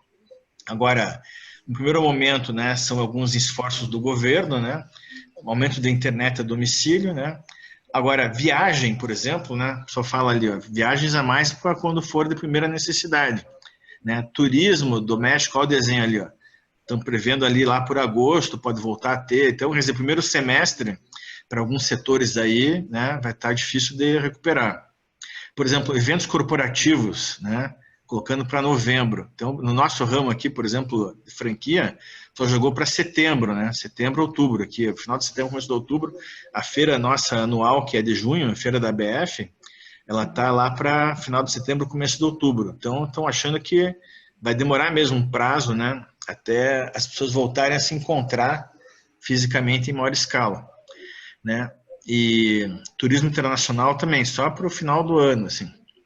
E um Natal, né? Que daí marca o final aqui, né? Com maior austeridade, por quê? Porque as pessoas, elas vão ter perdido o seu capital de giro, justamente. Então, elas vão ter que ter um tempo de retomada que pode ser mais curto ou mais longo, dependendo. Por exemplo, tem despesas que você está retendo agora, mas depois vão comprar bastante, né? Por exemplo, tem coisas que você não compra agora, mas que você pode comprar depois, né? Que você pode só adiar, né, a despesa. Por exemplo, um dos setores que mais está sendo afetado nesse momento, segundo outros gráficos que não estão aqui, mas que eu já dei uma olhada, né? Por exemplo, na parte de roupa, né, confecção, parou assim 90% as vendas. Mas as pessoas vão acabar comprando roupa depois, ou seja, então assim, vendas agora muito baixas, não é uma coisa que você vai comprar, não sei que você precisa que está estragado alguma roupa, enfim, mas daí depois isso aí recupera, entendeu? Então vai ter um represamento da demanda. Por isso que eu pessoalmente gosto muito da área de serviço, porque a área de serviço é uma área, ao meu ver, ela é menos inelástica a esses impactos da crise, né? Porque as pessoas, elas sempre vão precisar do serviço, mas o produto, né? O produto você acaba não consumindo. O serviço, lógico, existe uma paralisação também, você consumiu um determinado serviço, mas quando aquele prestador de serviço ou aquela empresa te gera confiança e o consumidor precisa do serviço, você continua mantendo credibilidade com o teu cliente. Sim. E serviços é basicamente mesmo produto, comércio, né? Sempre que você agrega valor com o serviço, você consegue se diferenciar, né? E você já tem uma relação de confiança com os clientes. Então, assim, com os clientes atuais, o problema vai ser pequeno. É só você simplesmente adiar um pouco o atendimento, depois volta. Para conquistar novos clientes, então, por exemplo, pensando, por exemplo, numa Teresa Zanck, né? O exemplo da Kátia aqui. A Teresa Zanck, que mexe com centro de shiatsu, né? Wellness, tem spa também, né? Então, o que acontece? É um negócio assim, mas será que eu vou fazer um trabalho que a pessoa vai encostar em mim, né? Tá todo mundo falando assim que ninguém pode encostar em mim, né? Porque vai contagiar alguma coisa assim. Aí acontece, a Teresa que não vai começar agora a usar álcool gel, a usar máscara e tal. Ela sempre fez isso, né? Exatamente. O que acontece é que ela tem que simplesmente destacar que ela está a gente faz. Já faz isso, quer dizer, agora eu vou. Não, já sempre fiz isso, né? Entendeu? Então as pessoas vão ficar desconfiadas com dizer, você não tem que encostar ninguém, né? Tá, mas do jeito que é uma empresa profissional, que tem manualização, que tem processo, que é líder de mercado, essa empresa não tem problema. Só que isso só precisa, então, deixar mais claro para as pessoas para conseguir identificar, né? Que é diferente da pessoa amadora, que faz de qualquer jeito, que não tem EPIs, não sabe nem o que é isso, né? E aí é que a gente vai conseguir ver nessa crise, outro tema que eu tenho falado muito, quem realmente é empreendedor e quem é amador, né? Exato, vai fazer essa diferença. E vai haver uma seleção natural. Sim, então, além de indicadores de eficiência e produtividade, importante é a questão de marketing, posicionamento, o branding, que é a grande especialidade de qualquer rede, né? Que é você sempre lançar e posicionar uma marca em novos mercados. Isso que a empresa faz muito bem. Todas as franquias de sucesso fazem isso muito bem. Isso vai se tornar ainda mais importante. Outra coisa que a gente também tem que destacar. Então, você já é cliente de algumas coisas, né? Já existe um indicador de fidelização nisso. Então, o que acontece? O que acontece quando a gente fala de uma franquia, né? Que é o ramo que eu atuo mais propriamente, mais focado nele. A franquia, ela tem uma marca, né? Então, o que acontece é que qualquer negócio funciona por ciclos, né? Sempre tem aquela curva de altos e baixos no sentido do movimento do mercado. Só que uma franquia com uma marca mais forte, bem reconhecida, quando o mercado vai bem, a tendência é ela ir melhor que o mercado, né? Quando o mercado vai mal, ela vai cair também, mas ela tende a cair menos do que o resto do mercado. Então é fácil de entender se eu pegar o exemplo de uma Coca-Cola, por exemplo. Então, se você gosta de beber como refrigerante Coca-Cola, você está acostumado a tomar 3 latinhas por dia. Aí aconteceu uma crise, tem um problema, estou sem dinheiro, qualquer coisa, né? O que você vai fazer? Você vai tomar 2 latinhas em vez de 3. Pode até ser que você, sabe uma coisa, vou ver como é que é tubaína, vou ver se eu gosto disso, né? Você vai até experimentar, tudo bem. Mas qual que é a tua tendência é voltar para a Coca-Cola, né? Que é o que você realmente gosta, né? E você fala assim, mas eu não estou mais querendo tomar refrigerante, né? Acho que eu parti para tomar um suco, né? Acho que eu vou tomar um Del Valle, né? Legal, a Del Valle faz parte do Coca-Cola, quer dizer, não tem para onde você fugir, a Coca-Cola está por lá, né? Então, acontece, então você acaba se tornando fiel a tudo que é, né, uma marca que você confia nela. Então, esse impacto, ele é fundamental nesse tempo de retomada, né?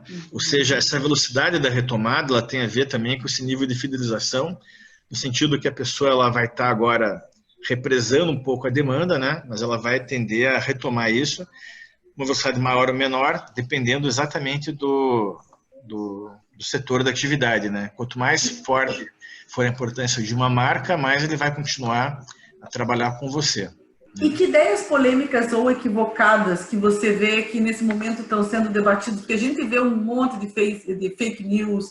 Eu entendo que esse pânico, enfim, tudo que está acontecendo, né, de forma negativa acaba sendo mais prejudicial do que o próprio contágio e acaba, inclusive, não só sendo um problema nas empresas, mas até nas famílias, né? Então, como é que você vê isso? Como é que isso está afetando o dia a dia das pessoas? Então, o maior problema, para começar, como a gente falou agora, né, são as fake news, né? Então, você não consegue mais confiar, né? Você não confia mais cegamente assim em nada, né? Porque nas mídias sociais, na TV, então, no jornalismo, né? Você também não consegue confiar, né? Cada vez o pessoal, né, tem visões polêmicas, né? Só colocando coisas para política, né? Politizar tudo. Então, assim, argumentos técnicos têm peso em determinadas decisões importantes. Uma decisão política que ao mesmo tempo se baseia em dados técnicos, mas que existe justamente aquilo que eu já tinha comentado antes, né? Só reforçar. O primeiro grande ponto é a decisão da data, né? Quando que vai se iniciar a quarentena vertical, que ela um dia vai começar, né? Para mim, assim, essa vai ser a decisão mais estratégica, ou seja, o peso da saúde versus o peso da economia, né? Que se você pegar e ficar agora meses e meses com tudo fechado, daí todo mundo morre de fome, né? Porque também não é isso. Então, existe um equilíbrio nisso. Outra coisa que acontece, tá? É a tendência das pessoas de dar calote. Então, simplesmente a pessoa, agora estou com medo do coronavírus aqui e vou ver se daí não vou pagar ninguém aqui, né? Então, até existe um projeto de lei no Brasil, que é o 1179/2020, né? Que ele está buscando impedir, inclusive, condutas oportunistas, né? Tem muita gente dizendo que não quer pagar, né? Sendo que você tem que negociar cada situação com a empresa que você tem que acertar. Inclusive com relação a fornecedores, né? O fornecedor também tem, a sua família também tem seus custos fixos. Se você deixa de pagar todo mundo, aí você gera um círculo vicioso, né? E não virtuoso. Você acaba prejudicando todo mundo que está com você, né? Nesse sentido. Conversei com uma pessoa nos Estados Unidos recentemente, que é o senhor Anthony Portigliatti, né? Que é o reitor da Florida Christian University. Ele já me falou sobre isso exatamente o oposto. Ele chegou e me contou que reuniu todos os fornecedores dele, né? e pagou adiantado, todos eles, né? Desejando que eles passem bem nesse período, vai pagar adiantado o mês que vem também. Por quê? Porque ele está preocupado, ele tem uma visão de comunidade, né? Então, é uma visão mais evoluída, digamos assim. Ele está preocupado com as pessoas que confiam nele também, né? E todas as famílias envolvidas nesse processo como um todo, né? Porque isso tem que ser adotar uma posição de liderança nesse momento. Aqui no Brasil, a moça da limpeza vai ficar sem trabalho, né? A gente já pagou antecipado, né? A gente está distribuindo alimentos para as pessoas, né? Então, assim, você tem aí cuidados necessários. Bom, no meu caso, eu sou economista, minha esposa é assistente social, né? Então, imagina que a gente faz muita coisa já normalmente, rotineiramente. Agora, outra coisa assim, ó, demitir todo mundo, né? Isso aí é uma questão terrível. Tem gente dizendo, vou demitir todo mundo, né? Quais foram as reações mais agressivas que a gente tem visto? Por exemplo, a gente viu o Alexandre Guerra aí dos Girafas, né? Ele mandou um vídeo dizendo assim, vai quebrar todo mundo, né? Desesperado, tal, assim. Aí, inclusive, o pai dele que se afastou ele da gestão momentaneamente aqui, porque ele se deu assim, ele transmitiu uma impressão muito ruim. A Girafas tem mais de 400, 500 unidades, né?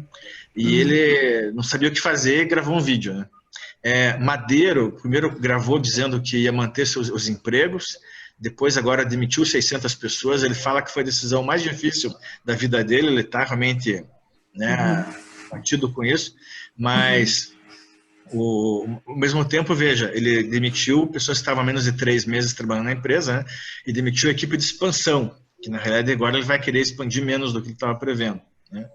Então, é complicado porque esse tipo de empresa é bancada com base em fundo de investimentos, né, que querem resultados o tempo inteiro e grande pressão, né, mas eles estão tendo que rever alguns planos. A empresa Ecoville, por exemplo, né, de pessoas que eu conheço, acabaram de montar um grupo que eles estão querendo agora investir em 15, 16 redes de franquia. Também ficou desesperado com essa paralisação da economia, porque ele estava fazendo agora pesados investimentos, né, e vai ter agora essa parada. Então, para quem estava muito alavancado, na verdade, está tendo uma dificuldade nesse sentido. O pessoal da Pizza Hut, né? A Pizza Hut, do grupo IMC, né? International Meal Company, no Brasil, ela demitiu 30% da equipe logo no início da crise. Foram criticados por isso, mas na verdade eles demitiram também, né, as pessoas que estavam... a maior parte são pessoas que estavam há menos de 3 meses na empresa. Então, essas são as primeiras pessoas que acabam realmente, né, perdendo. Outra coisa, a alimentação é um setor complicado, porque você tem que estar o tempo inteiro treinando gente, né? É considerado um mal necessário, né? Tem uma Hamburger University no McDonald's, né? Até formam para o resto do mercado mão de obra, mas é um negócio que tem que ser feito continuamente, né? Então, esse problema aí de demissão, você veja, os dois setores que são os maiores primeiros empregadores do mundo, né? É o setor da alimentação, fast food, né? E salão de beleza também. Então, também são os primeiros que demitem quando a pessoa não tem uma qualificação. Por outro lado, quando você tem alguém qualificado, você tem que tentar reter a pessoa o máximo do tempo possível, porque para você poder substituir pessoas, é muito difícil você treinar, você tem que selecionar de novo, né, pessoas, você tem que capacitar, monitorar, isso tudo é muito difícil. Então, né, existe um capital intelectual, né, algumas pessoas são muito importantes, que não deve ser a última coisa para você, né, perder são essas pessoas. Outra coisa que as pessoas estão fazendo, né, vão aumentar preços, né, de uma maneira indiscriminada. Então, aumentar preços também é um problema, porque as pessoas vão estar sem dinheiro, né? Como é que você vai querer aumentar preço para compensar os dias que você ficou fechado, né? Então, isso aí também é uma questão que depende de uma estratégia. Eu até cheguei a ouvir gente falando assim, não, vamos vir no jornal, assim, né? Pessoas mais ligadas à esquerda também, né? Do ponto de vista de pensamento político. Vamos taxar os mais ricos, né? Você veja, essa ideia, a pessoa fala isso há 50 anos, nunca vai conseguir fazer isso com facilidade. Por quê? Porque os mais ricos são pessoas que são líderes de indústria, tá? Se você começar a taxar os mais ricos, eles vão mudar de país e a economia depende dessas pessoas, né? Então, assim, falar isso nunca vai dar certo isso aí, tá? Por outro lado, veja, seria uma ideia mais inteligente, eu acho, com relação a isso, seria uma outra ideia, né? Por exemplo, uma ideia daí, minha opinião, estou falando aqui, né?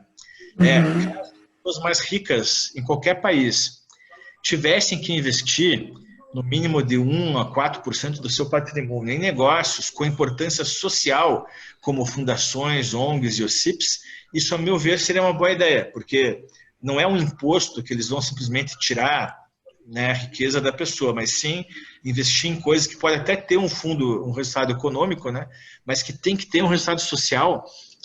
Eu acho que seria uma ideia mais bem aceita, na verdade, mas isso apenas como uma sugestão.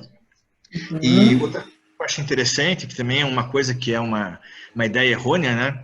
É você judicializar maciçamente o ambiente econômico. Ou seja, então agora vamos parar e vamos entrar com processo contra todo mundo aqui, né? Então, veja, para advogado agora é uma beleza, né? Tem um grande mercado, né, para você entrar com ação contra todo mundo. Mas eu acredito que seja importante você negociar, né? Hoje em dia, muitos advogados, eles não são necessariamente, não estão entrando como advogados, mas como negociadores, né? São pessoas que entram numa situação de negociação extrajudicial, não chega a caracterizar como algo litigioso, contencioso. Eu acho que alguém, um bom negociador, muitas vezes ele resolve muito, né? Tem até pessoas hoje que trabalham com mediação, arbitragem aí, que eu acredito que isso possa ter uma tendência, né, maior. E outra coisa também que eu acho importante é o seguinte, todo mundo fica falando assim, mas temos que achar um culpado, né? Que eu já tinha comentado antes. Então, assim, o culpado aqui é a China, né? Só que acontece assim, então, a China, ela está tendo hoje uma questão, está disputando, né, a liderança, poder, né, mundial com os Estados Unidos.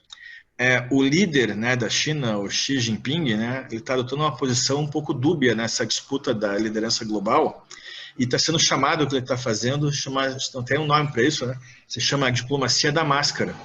Porque, veja só, a gente não sabe como é que isso aconteceu, difícil de descobrir, tem um monte de boatos pela internet, que vazou não sei quem, né, que isso aí seria uma arma biológica, esse negócio e tal, mas a gente não sabe ao certo isso. De qualquer maneira, tendo o problema surgido da China, isso não tem dúvida, né? Hoje ele está buscando se redimir, oferecendo, doando insumos, equipamentos aos países afetados. Querem se posicionar como o país que resolve, né?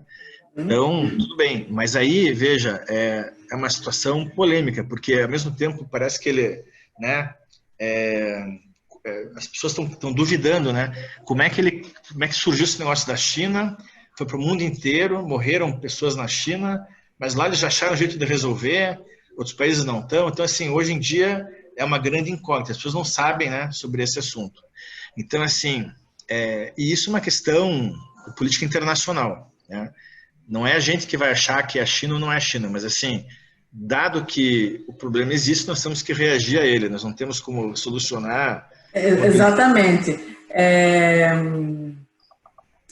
Não importa o que nos acontece, mas sim como nós reagimos a isso, né? Independente das circunstâncias. Sim, nesse caso que nós não temos alcance, né? Exatamente. E tendo em vista aquilo que a gente tem controle, a gente tem que olhar, né, para dentro das nossas empresas, para dentro dos nossos negócios e dentro das nossas famílias e entender o que fazer nesse momento. E é interessante, voltando a falar, quando tudo aconteceu, eu estava em viagem com os meus filhos, e estar longe de casa, né, não estar em casa, que é o lugar onde eu deveria estar, já é algo que me deixou preocupado. Estava recebendo 1000 mensagens ali de lojistas e das minhas sócias, fecha, não fecha, vai fechar, não vai fechar, fecha, não fecha, e aquela, né, e tendo que gerenciar aquele sentimento, estando com a minha família, estando com os meus filhos pequenos.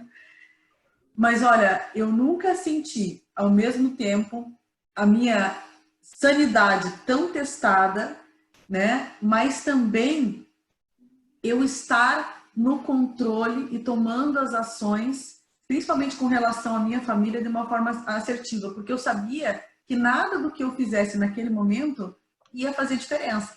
E uma grande preocupação que eu tenho é qual é o legado que nós vamos deixar para os nossos filhos nesse momento. Porque, veja, 11 de setembro, já se passaram 20 anos, né?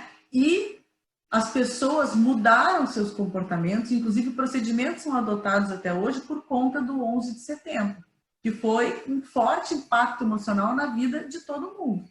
E se nós não soubermos gerenciar os impactos do que está acontecendo dentro da nossa empresa, com os nossos funcionários e dentro da nossa casa com os nossos filhos, né, tomando posse, né, de uma liderança à frente de um posicionamento assertivo, nós também podemos deixar marcas, muitas vezes, irreparáveis ao longo do tempo. Então, por isso que essa questão da inteligência emocional é tão importante quanto a gestão, quanto tomarmos ações, né, como você trouxe hoje, da questão do custo, da preservação do emprego, né, e eu posso contribuir que é um momento onde a gente tem que entender aquilo que é o importante e o que é urgente, né, e decidir aonde iremos voltar o nosso foco e as nossas ações e utilizar desse tempo que a gente possa refletir, né? Olhar justamente áreas que não estavam bem dentro da nossa empresa, ou seja, da nossa vida, e procurar soluções, ações, né? Resgatar a questão da humildade, deixar a arrogância de lado, achar que não precisa de ajuda, que não precisa de consultoria, que não precisa rever orçamento, né, e sair por aí espalhando pânico, medo, né, para a família e para todo mundo à sua volta. Então, é um tempo que nós podemos usar para se capacitar, né, para se capacitar, para sair mais forte e, inclusive, né, criar oportunidades dentro das nossas operações. Então, é sempre um momento de olhar para si e se questionar. E tomar posse do nosso papel, né, dentro da nossa família. Como é que você vê esse aspecto, né, de como vai ser afetado isso na vida individual? Porque eu vejo, Daniel, que, por exemplo, para muitas famílias, muitas crianças, o lugar mais seguro era a escola, né? E agora, muitas crianças que não têm culpa de nada, que não pediram para estar em casa, de repente estão em casa, né, só ouvindo notícias, muitas vezes repassadas pelos pais de forma inconsciente, né, de fake news, de pânico, pavor e falta de dinheiro e problemas no trabalho. Como é que você vê isso? Então, exatamente agora, né, pensando sobre essa questão, você veja, porque eu vejo assim, esse trabalho que se desenvolve, né, de coach individual, que na verdade nada mais é do que um desenvolvimento pessoal e até mesmo profissional, né, é uma das coisas que as pessoas elas podem fazer agora, né, uma parada nesse sentido, fazer um balanço, né, e contar com esse tipo de ajuda, né, que dá para se fazer inclusive online, né? Porque veja, o que são agora coisas importantes que passam a fazer parte do dia a dia das pessoas? Administrar tempo, né, quer dizer, ocupar o tempo, a pessoa não ficar improdutiva, não é ficar parada, né? Ela pode estar fazendo cursos, se capacitando também, tem um monte de cursos online, como a gente comentou, o exemplo de um, né, lá da Conquer, mas tem outros também, né? E o principal é saber lidar bem com essa questão do estresse, né? E fugir do estresse, né? E por isso que eu acho interessante o que você faz também, porque exatamente, né, essa coisa de relaxamento, bem-estar, uma das coisas que as pessoas mais vão precisar nesse momento, né? Cuidar da saúde mental, né? E aquilo que você também mencionou, né, a questão de quando fica em casa, né, conflitos de casal, conflitos com a família, né? Uma coisa também interessante, né? Você tem casas confortáveis, né, onde você pode estar trabalhando tranquilamente. E tem casas que não são tão confortáveis assim, quer dizer, então tem pessoas que não estão acostumadas a ficar em casa, que não se toleram muito, né? E tem que ter um exercício de tolerância e até de uma certa conformidade, né, com as outras pessoas. Uma outra coisa preocupante é quando você fala sobre você ficar longe de pessoas com mais de 65 anos, né, para preservá-los, né, porque você pode vir a transmitir para essas pessoas algum tipo de vírus, algum problema que você venha da rua, né? Quando você tem uma casa grande, quartos individuais, é uma coisa. Agora, quando você pensa no Brasil, quarto que mora 5 pessoas no mesmo quarto, né, como é que eles vão fazer para proteger a pessoa de idade que mora junto, né? Então, você tem que fazer um trabalho com todos. Então, assim, vão começando a surgir perguntas daí específicas, né? Que não é de um caso só, são de várias pessoas que vão ter problemas parecidos, né? Então, você pensar esse tipo de situação e como fazer para resolver é importante. Por exemplo, outro dia eu estava falando com um grupo de pessoas assim, comentando sobre Israel, né, que é um dos países do mundo onde você tem estão lidando melhor com o problema, poucas mortes e, né, número de casos bastante reduzido, porque também é um país onde você pede a pessoa ficar em casa, a pessoa fica mesmo, né? Já estão acostumados com isso, já tem uma disciplina, digamos, maior, né? Só que daí, assim, eles lá têm uma solução específica com relação a pessoas de idade. Daí eu compartilhei essa informação com o grupo e falei assim, mas aqui no Brasil não tem como, porque o pessoal vive tudo empilhado um em cima do outro. Daí eu falei, não, veja bem, isso tudo é uma questão cultural, mas as pessoas elas têm que se adaptar. Então, o ponto-chave, né, que eu acho que é uma dificuldade, mas também acho que, a meu ver, né, isso é uma coisa que eu acho ponto forte do Brasil, né, essa capacidade de você se adaptar, né. Então, a pessoa que consegue reagir rapidamente à situação são as pessoas que vão se adaptar e vão sobreviver melhor, pensando, né, nessa nova circunstância. Aquela pessoa que demora demais para tomar decisão, essa vai ter uma certa dificuldade. Então, essa busca por informação, essa busca por conhecimento, né, é uma coisa assim que tem que ser promovida, tem que ser incentivada, razão até pela qual a gente está fazendo esse nosso encontro hoje aqui, né? Vamos poder disponibilizar isso para o máximo de pessoas possíveis, né, para terem acesso a esses dados, mas é fundamental compartilhar essas que são as boas e até às vezes até as boas e melhores práticas, né, como lidar com essa situação, né? Ótimo. Agora, basicamente isso. E vamos ver se o pessoal tem alguma pergunta. Félix, Cleidson, Tereza, Kelly, que estão aí, né? Apareçam, Maria Amélia, Andrei, Paula. Quem está aí, quem quer fazer uma pergunta? Puderem ligar a câmera, que a gente vai finalizar daqui a pouquinho, mas só para saber aí um pouquinho de vocês, né? Que momento vocês estão vivendo e o que vocês estão, né, passando aí. Se quiser fazer alguma pergunta. Andrei, tá por aí? Ei, Daniel. Ei, Kátia, tudo jóia? Tudo, quem tá falando? É o Cleidson. Aqui é Cleiton, isso, Cleiton, Daniel. opa! Que a tua câmera não tá ligada, né? Ah, a conexão aqui, eu vi que ela estava fraca. E aí, toda vez que eu ligava, caía muito áudio, não estava compensando. Certo. E eu queria falar aí para o Daniel e para vocês também, que aqui a gente também está passando por isso. Nosso modelo de negócio é uma escola. E no momento a gente está renegociando tudo para diminuir os custos, né? E a Maria Amélia, ela está gravando o curso dela online, né, para as mães, né, Daniel? Daniel conhece Maria Amélia, o trabalho que ela desenvolve com crianças. Então, ela está achando aí uma necessidade de ajudar aí as mães também em casa, né? Então, é o que a gente está encontrando aí para poder se preparar aí para esse período aí que escolas a gente acredita que é só a partir de junho, né? E talvez possam ser abertas. Para quem não conhece, né, a NutriChefs, que é a empresa da Maria Amélia e do Cleidson, fica no interior de Minas Gerais, né?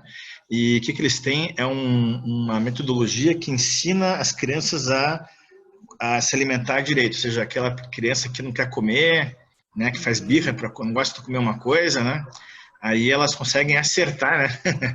Conseguem mudar os hábitos, né, justamente alimentares, né, de crianças, adolescentes, enfim.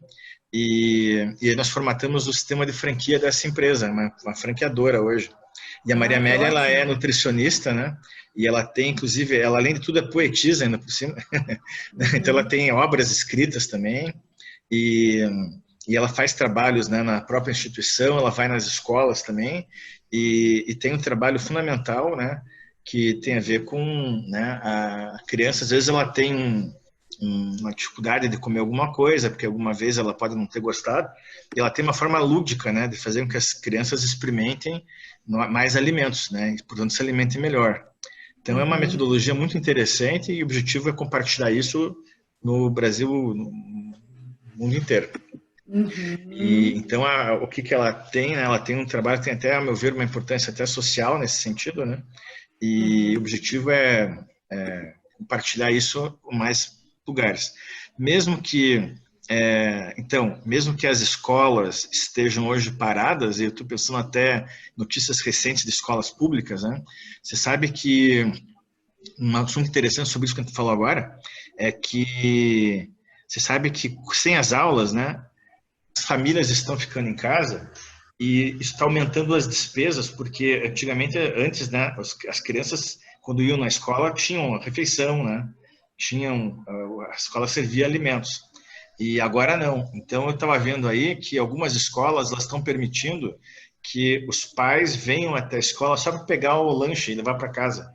Porque daí para ter o que comer até, né? Pensando em famílias mais humildes. Então, você veja como, né, é uma demanda primeira necessidade, né? Então, as pessoas estão se mobilizando, considerando que tem esse aumento de despesa na casa das pessoas, né? Tendo a ver com esse assunto. Uhum. Tá Você vê como uma certo. coisa vai longe, né? Ótimo. Tereza, tem alguma pergunta? Quer comentar alguma coisa? Eu achei ótimo tudo, gostei da live. O Daniel explanou bem tudo, achei os gráficos bons, inclusive para a gente entender como que vai coordenar tudo isso. Mas eu acho que está tranquilo, não tenho nada para explanar mais que isso, não. Nós temos procurado participar de vários treinamentos, né, Tere? Nós temos feito várias Olha, coisas. desde que nós entramos em quarentena, eu já distribuí um monte de livro para toda a nossa equipe de recepção, profissionais, para as sócias, filme, listagem de filme, para sair um pouco dessas fake news e passarem a trabalhar o cérebro de forma positiva, até para a gente desenvolver o nosso lado criativo. E nós temos engajado as equipes em reuniões via Zoom para que eles também tenham um sentimento de significado, importância, né, de pertencimento dentro desse momento, que eu acho que é um momento muito, muito positivo para que a gente desenvolva o espírito de equipe também, sabe? Mostrando a nossa liderança solidária, sabe?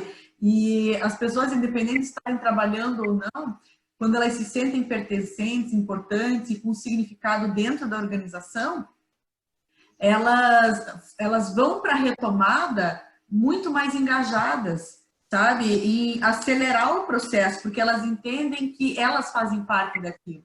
E é o que eu tenho procurado levar. Na semana passada, na sexta-feira à noite, eu fiz uma reunião com a minha equipe e eu comuniquei para algumas que eu teria que prosseguir com a suspensão do contrato de trabalho. Né? Expliquei os motivos, né? Eu acho que a questão da transparência é muito importante, porque nós temos que nos preocupar, né, com um fluxo de caixa aí pelo menos de 90 a 120 dias. E eu acho que... Uma coisa interessante que estão fazendo também, que você estava comentando, assim, esse trabalho no Shopping Curitiba, né? Exatamente. E aí o que aconteceu? Só finalizando, eu fiz uma reunião com a equipe e mesmo comunicando algo que não seja o ideal, né, mas que é o ideal nesse momento, todos mostraram uma compreensão daquilo que estava sendo exposto. Né? Então, essa comunicação, ter uma comunicação assertiva com a equipe vai fazer toda a diferença nesse momento. E aí o que acontece? Nós, né, continuamos a levar a nossa missão, o nosso propósito para o nosso cliente através dessa geração de conteúdo. E aí estamos distribuindo, fizemos alguns vídeos de massagem até dentro de casa. Então, por exemplo, eu fiz um vídeo aqui fazendo massagem para os meus filhos, porque é comprovado cientificamente que a massagem ela contribui para a imunidade também. E é necessário levar essa informação para o nosso cliente, que talvez muitos não buscavam as nossas terapias por não saber dessa informação. Então, que informações nós podemos levar para o cliente nesse momento que pode fazer diferença numa retomada? Né? Então, nunca se deu tanto ênfase à saúde, à importância da preservação da saúde, quanto a esse momento. Então, nós estamos criando conteúdo, mandamos para o shopping. O que aconteceu? Um shopping já nos convidou, acho que vai ser segunda ou terça, nós vamos fazer uma live para o Shopping Curitiba, que eles querem que nós façamos uma live, eu vou falar sobre imunidade emocional, e a Tereza vai utilizar das ferramentas dela para fazer uma sessão guiada virtual, online, ao vivo. Então, é utilizar, né, do nosso lado criativo para desenvolver ações que nos ajudem na retomada. Porque se a gente ficar só preso no pânico, no medo, na paralisação, além de não nos ajudar, não vai permitir com que a gente possa agir no sentido da prosperidade. Porque se você não enxerga que vai haver uma prosperidade, que vai haver uma melhora, que vai haver um pico depois do vale, né? Se você não consegue manter uma visão positiva, você não consegue fazer um plano de ação assertivo. Então, o primeiro passo que eu vejo, independente do caos, é ter uma visão positiva e principalmente fé. Porque não... Eu diria mais uma coisa também interessante, né? Pensando também em ideias inovadoras e criativas, né? Então, uma coisa que eu queria lembrar ao pessoal aí, que às vezes o pessoal não está sabendo, né? A gente formatou agora nos últimos meses, né? Uma franquia de um negócio bem diferente, né? A empresa se chama Hub 3D. A Hub 3D, ela faz a parte de mapeamento em 3D. E é um negócio que é interessante, assim, nesse momento, as pessoas não estão conseguindo ir até a loja, porque a loja muitas vezes está fechada. Só que você pode ter, né, um filminho que aparece lá de virtual, você pode fazer um passeio virtual por uma loja, e então o que acontece? Essa empresa ela vai lá, ela filma, né, a tua loja, e daí você pode visitar a loja, né, de uma forma imersiva, antes mesmo de você ir até a loja fisicamente, você pode passear por ela. Então, essa é uma tecnologia internacional, né, estrangeira. Essa é uma empresa que ela tem um equipamento, né, que ela vai numa loja e o ideal é que a loja esteja fechada. Portanto, agora seria o momento ideal dela poder fazer isso, né, de levantar as informações, ela faz as filmagens. Por exemplo, no espaço de 200 metros quadrados, ela tem 150 pontos de observação, já tem uma metodologia, né? E aí, o que ela faz? Ela tem uma pessoa que filma com equipamentos de EPIs, né, de proteção individual, né, protegido, mas não vai ter ninguém em volta. Ele manda isso daí para o estrangeiro, né, para os Estados Unidos, enfim, outros países, e em menos de 3 dias, né, você recebe esse filminho pronto, num custo muito acessível. Inclusive, eles estão com uma promoção especial agora durante esse período de coronavírus, custos assim, está baixando o preço 3 vezes só para a pessoa realmente poder fazer, né, para todo o custo, basicamente, mas que é para você poder fazer essas filmagens, né. Inclusive o Félix, que está ali assistindo, né, ele é um dos responsáveis por essa empresa. Então, queria até destacar, né, que é uma empresa que a gente tem, já formatamos a empresa, terminamos, né, a formatação, e agora a gente está praticamente, nesse momento, a gente está lançando, né, essa franquia para o Brasil como um todo. Então, a empresa tem sede em Curitiba, né? Atende um raio próximo a Curitiba, mas com os novos franqueados, o objetivo é atender o Brasil todo, né? Lembrando que já está tendo, né, nesse momento está tendo uma demanda, né, para você fazer isso. Então, imagina que legal, né? A pessoa ela não consegue ir na tua loja, mas ela sabe que a loja existe, ela passeia na loja virtualmente, quando estiver aberta de novo, vai lá visitar, né? Então, como uma forma de divulgar, é muito interessante. Não digo só para a loja, também eles fazem para outras operações, hotéis, né? Até hangar de avião eles fazem assim. Então, é muito interessante para a pessoa visualizar, né, fisicamente uma ambientação diferenciada. Alguém mais quer compartilhar alguma coisa? Félix sumiu aqui. Olá, boa noite, tudo bem? Cadê o Félix? Está aí? Sim, sim. Olá, boa noite. Boa noite. A gente está vendo um ar-condicionado, Félix. Mas é melhor do que eu descabelado na cama. Ah, não tem problema. Não, mas tudo bem. Brancos, daí não, obrigado. Tá bom. Tá tudo bem? Você quer perguntar alguma coisa? Quer contribuir? Só para complementar, o nosso trabalho, tá, a gente faz com equipamento, né, junto com o Daniel. A gente fotografa os ambientes e vira uma realidade virtual, só que ele é real, não existe Photoshop. Nessa crise, a gente está atacando de 3 semanas para cá, nós estamos abrangendo nosso mapeamento em imóveis, com imobiliárias e construtoras. Então, como ninguém pode visitar o imóvel, não é aconselhável visitar o imóvel, a gente está levando o imóvel para casa dessas pessoas. Qual que é o melhor disto tudo? Como as pessoas estão em casa com tempo, eles ficam namorando o imóvel. Porque a nossa ferramenta ela tem uma casa de boneca que chama, você tira o teto do imóvel, o chão, a parede, você faz planta esquemática. Então, é um formato como fosse um videogame, em algo que você está interessado em comprar. Então, a gente está de 2 semanas para cá direto em imóveis. Como os imóveis estão vazios, que nem o Daniel falou, chega, faz o serviço, em até 72 horas está pronto o link. Isso você dispara pela ferramenta que você quiser. Waze, Instagram, o que for, WhatsApp, tudo é rápido. Uhum. Exatamente. Uhum. Legal. Então, é uma coisa que você pode estar fazendo esse tipo de trabalho nesse momento. O que pode ser feito num momento desse, né? Tudo parado e tal. Então, nesse momento agora, é possível você coletar essas imagens, né? Até o momento ideal, se não fosse isso, ela teria que esperar um momento que a loja estivesse fechada para coletar essas informações. Então, para as ações de marketing e comunicação, né, mostrando ambientes, quer dizer, não é maquete, assim, é ambiente que já existe, é uma loja já montada, né, que ele vai lá, ele cria, né, essa realidade virtual e você consegue com isso divulgar, né, como ele comentou também a questão de apartamentos, né, para você vender, então imobiliárias usam isso direto, mas o uso é bastante amplo, né, tem várias instituições que podem ter interesse em fazer esse tipo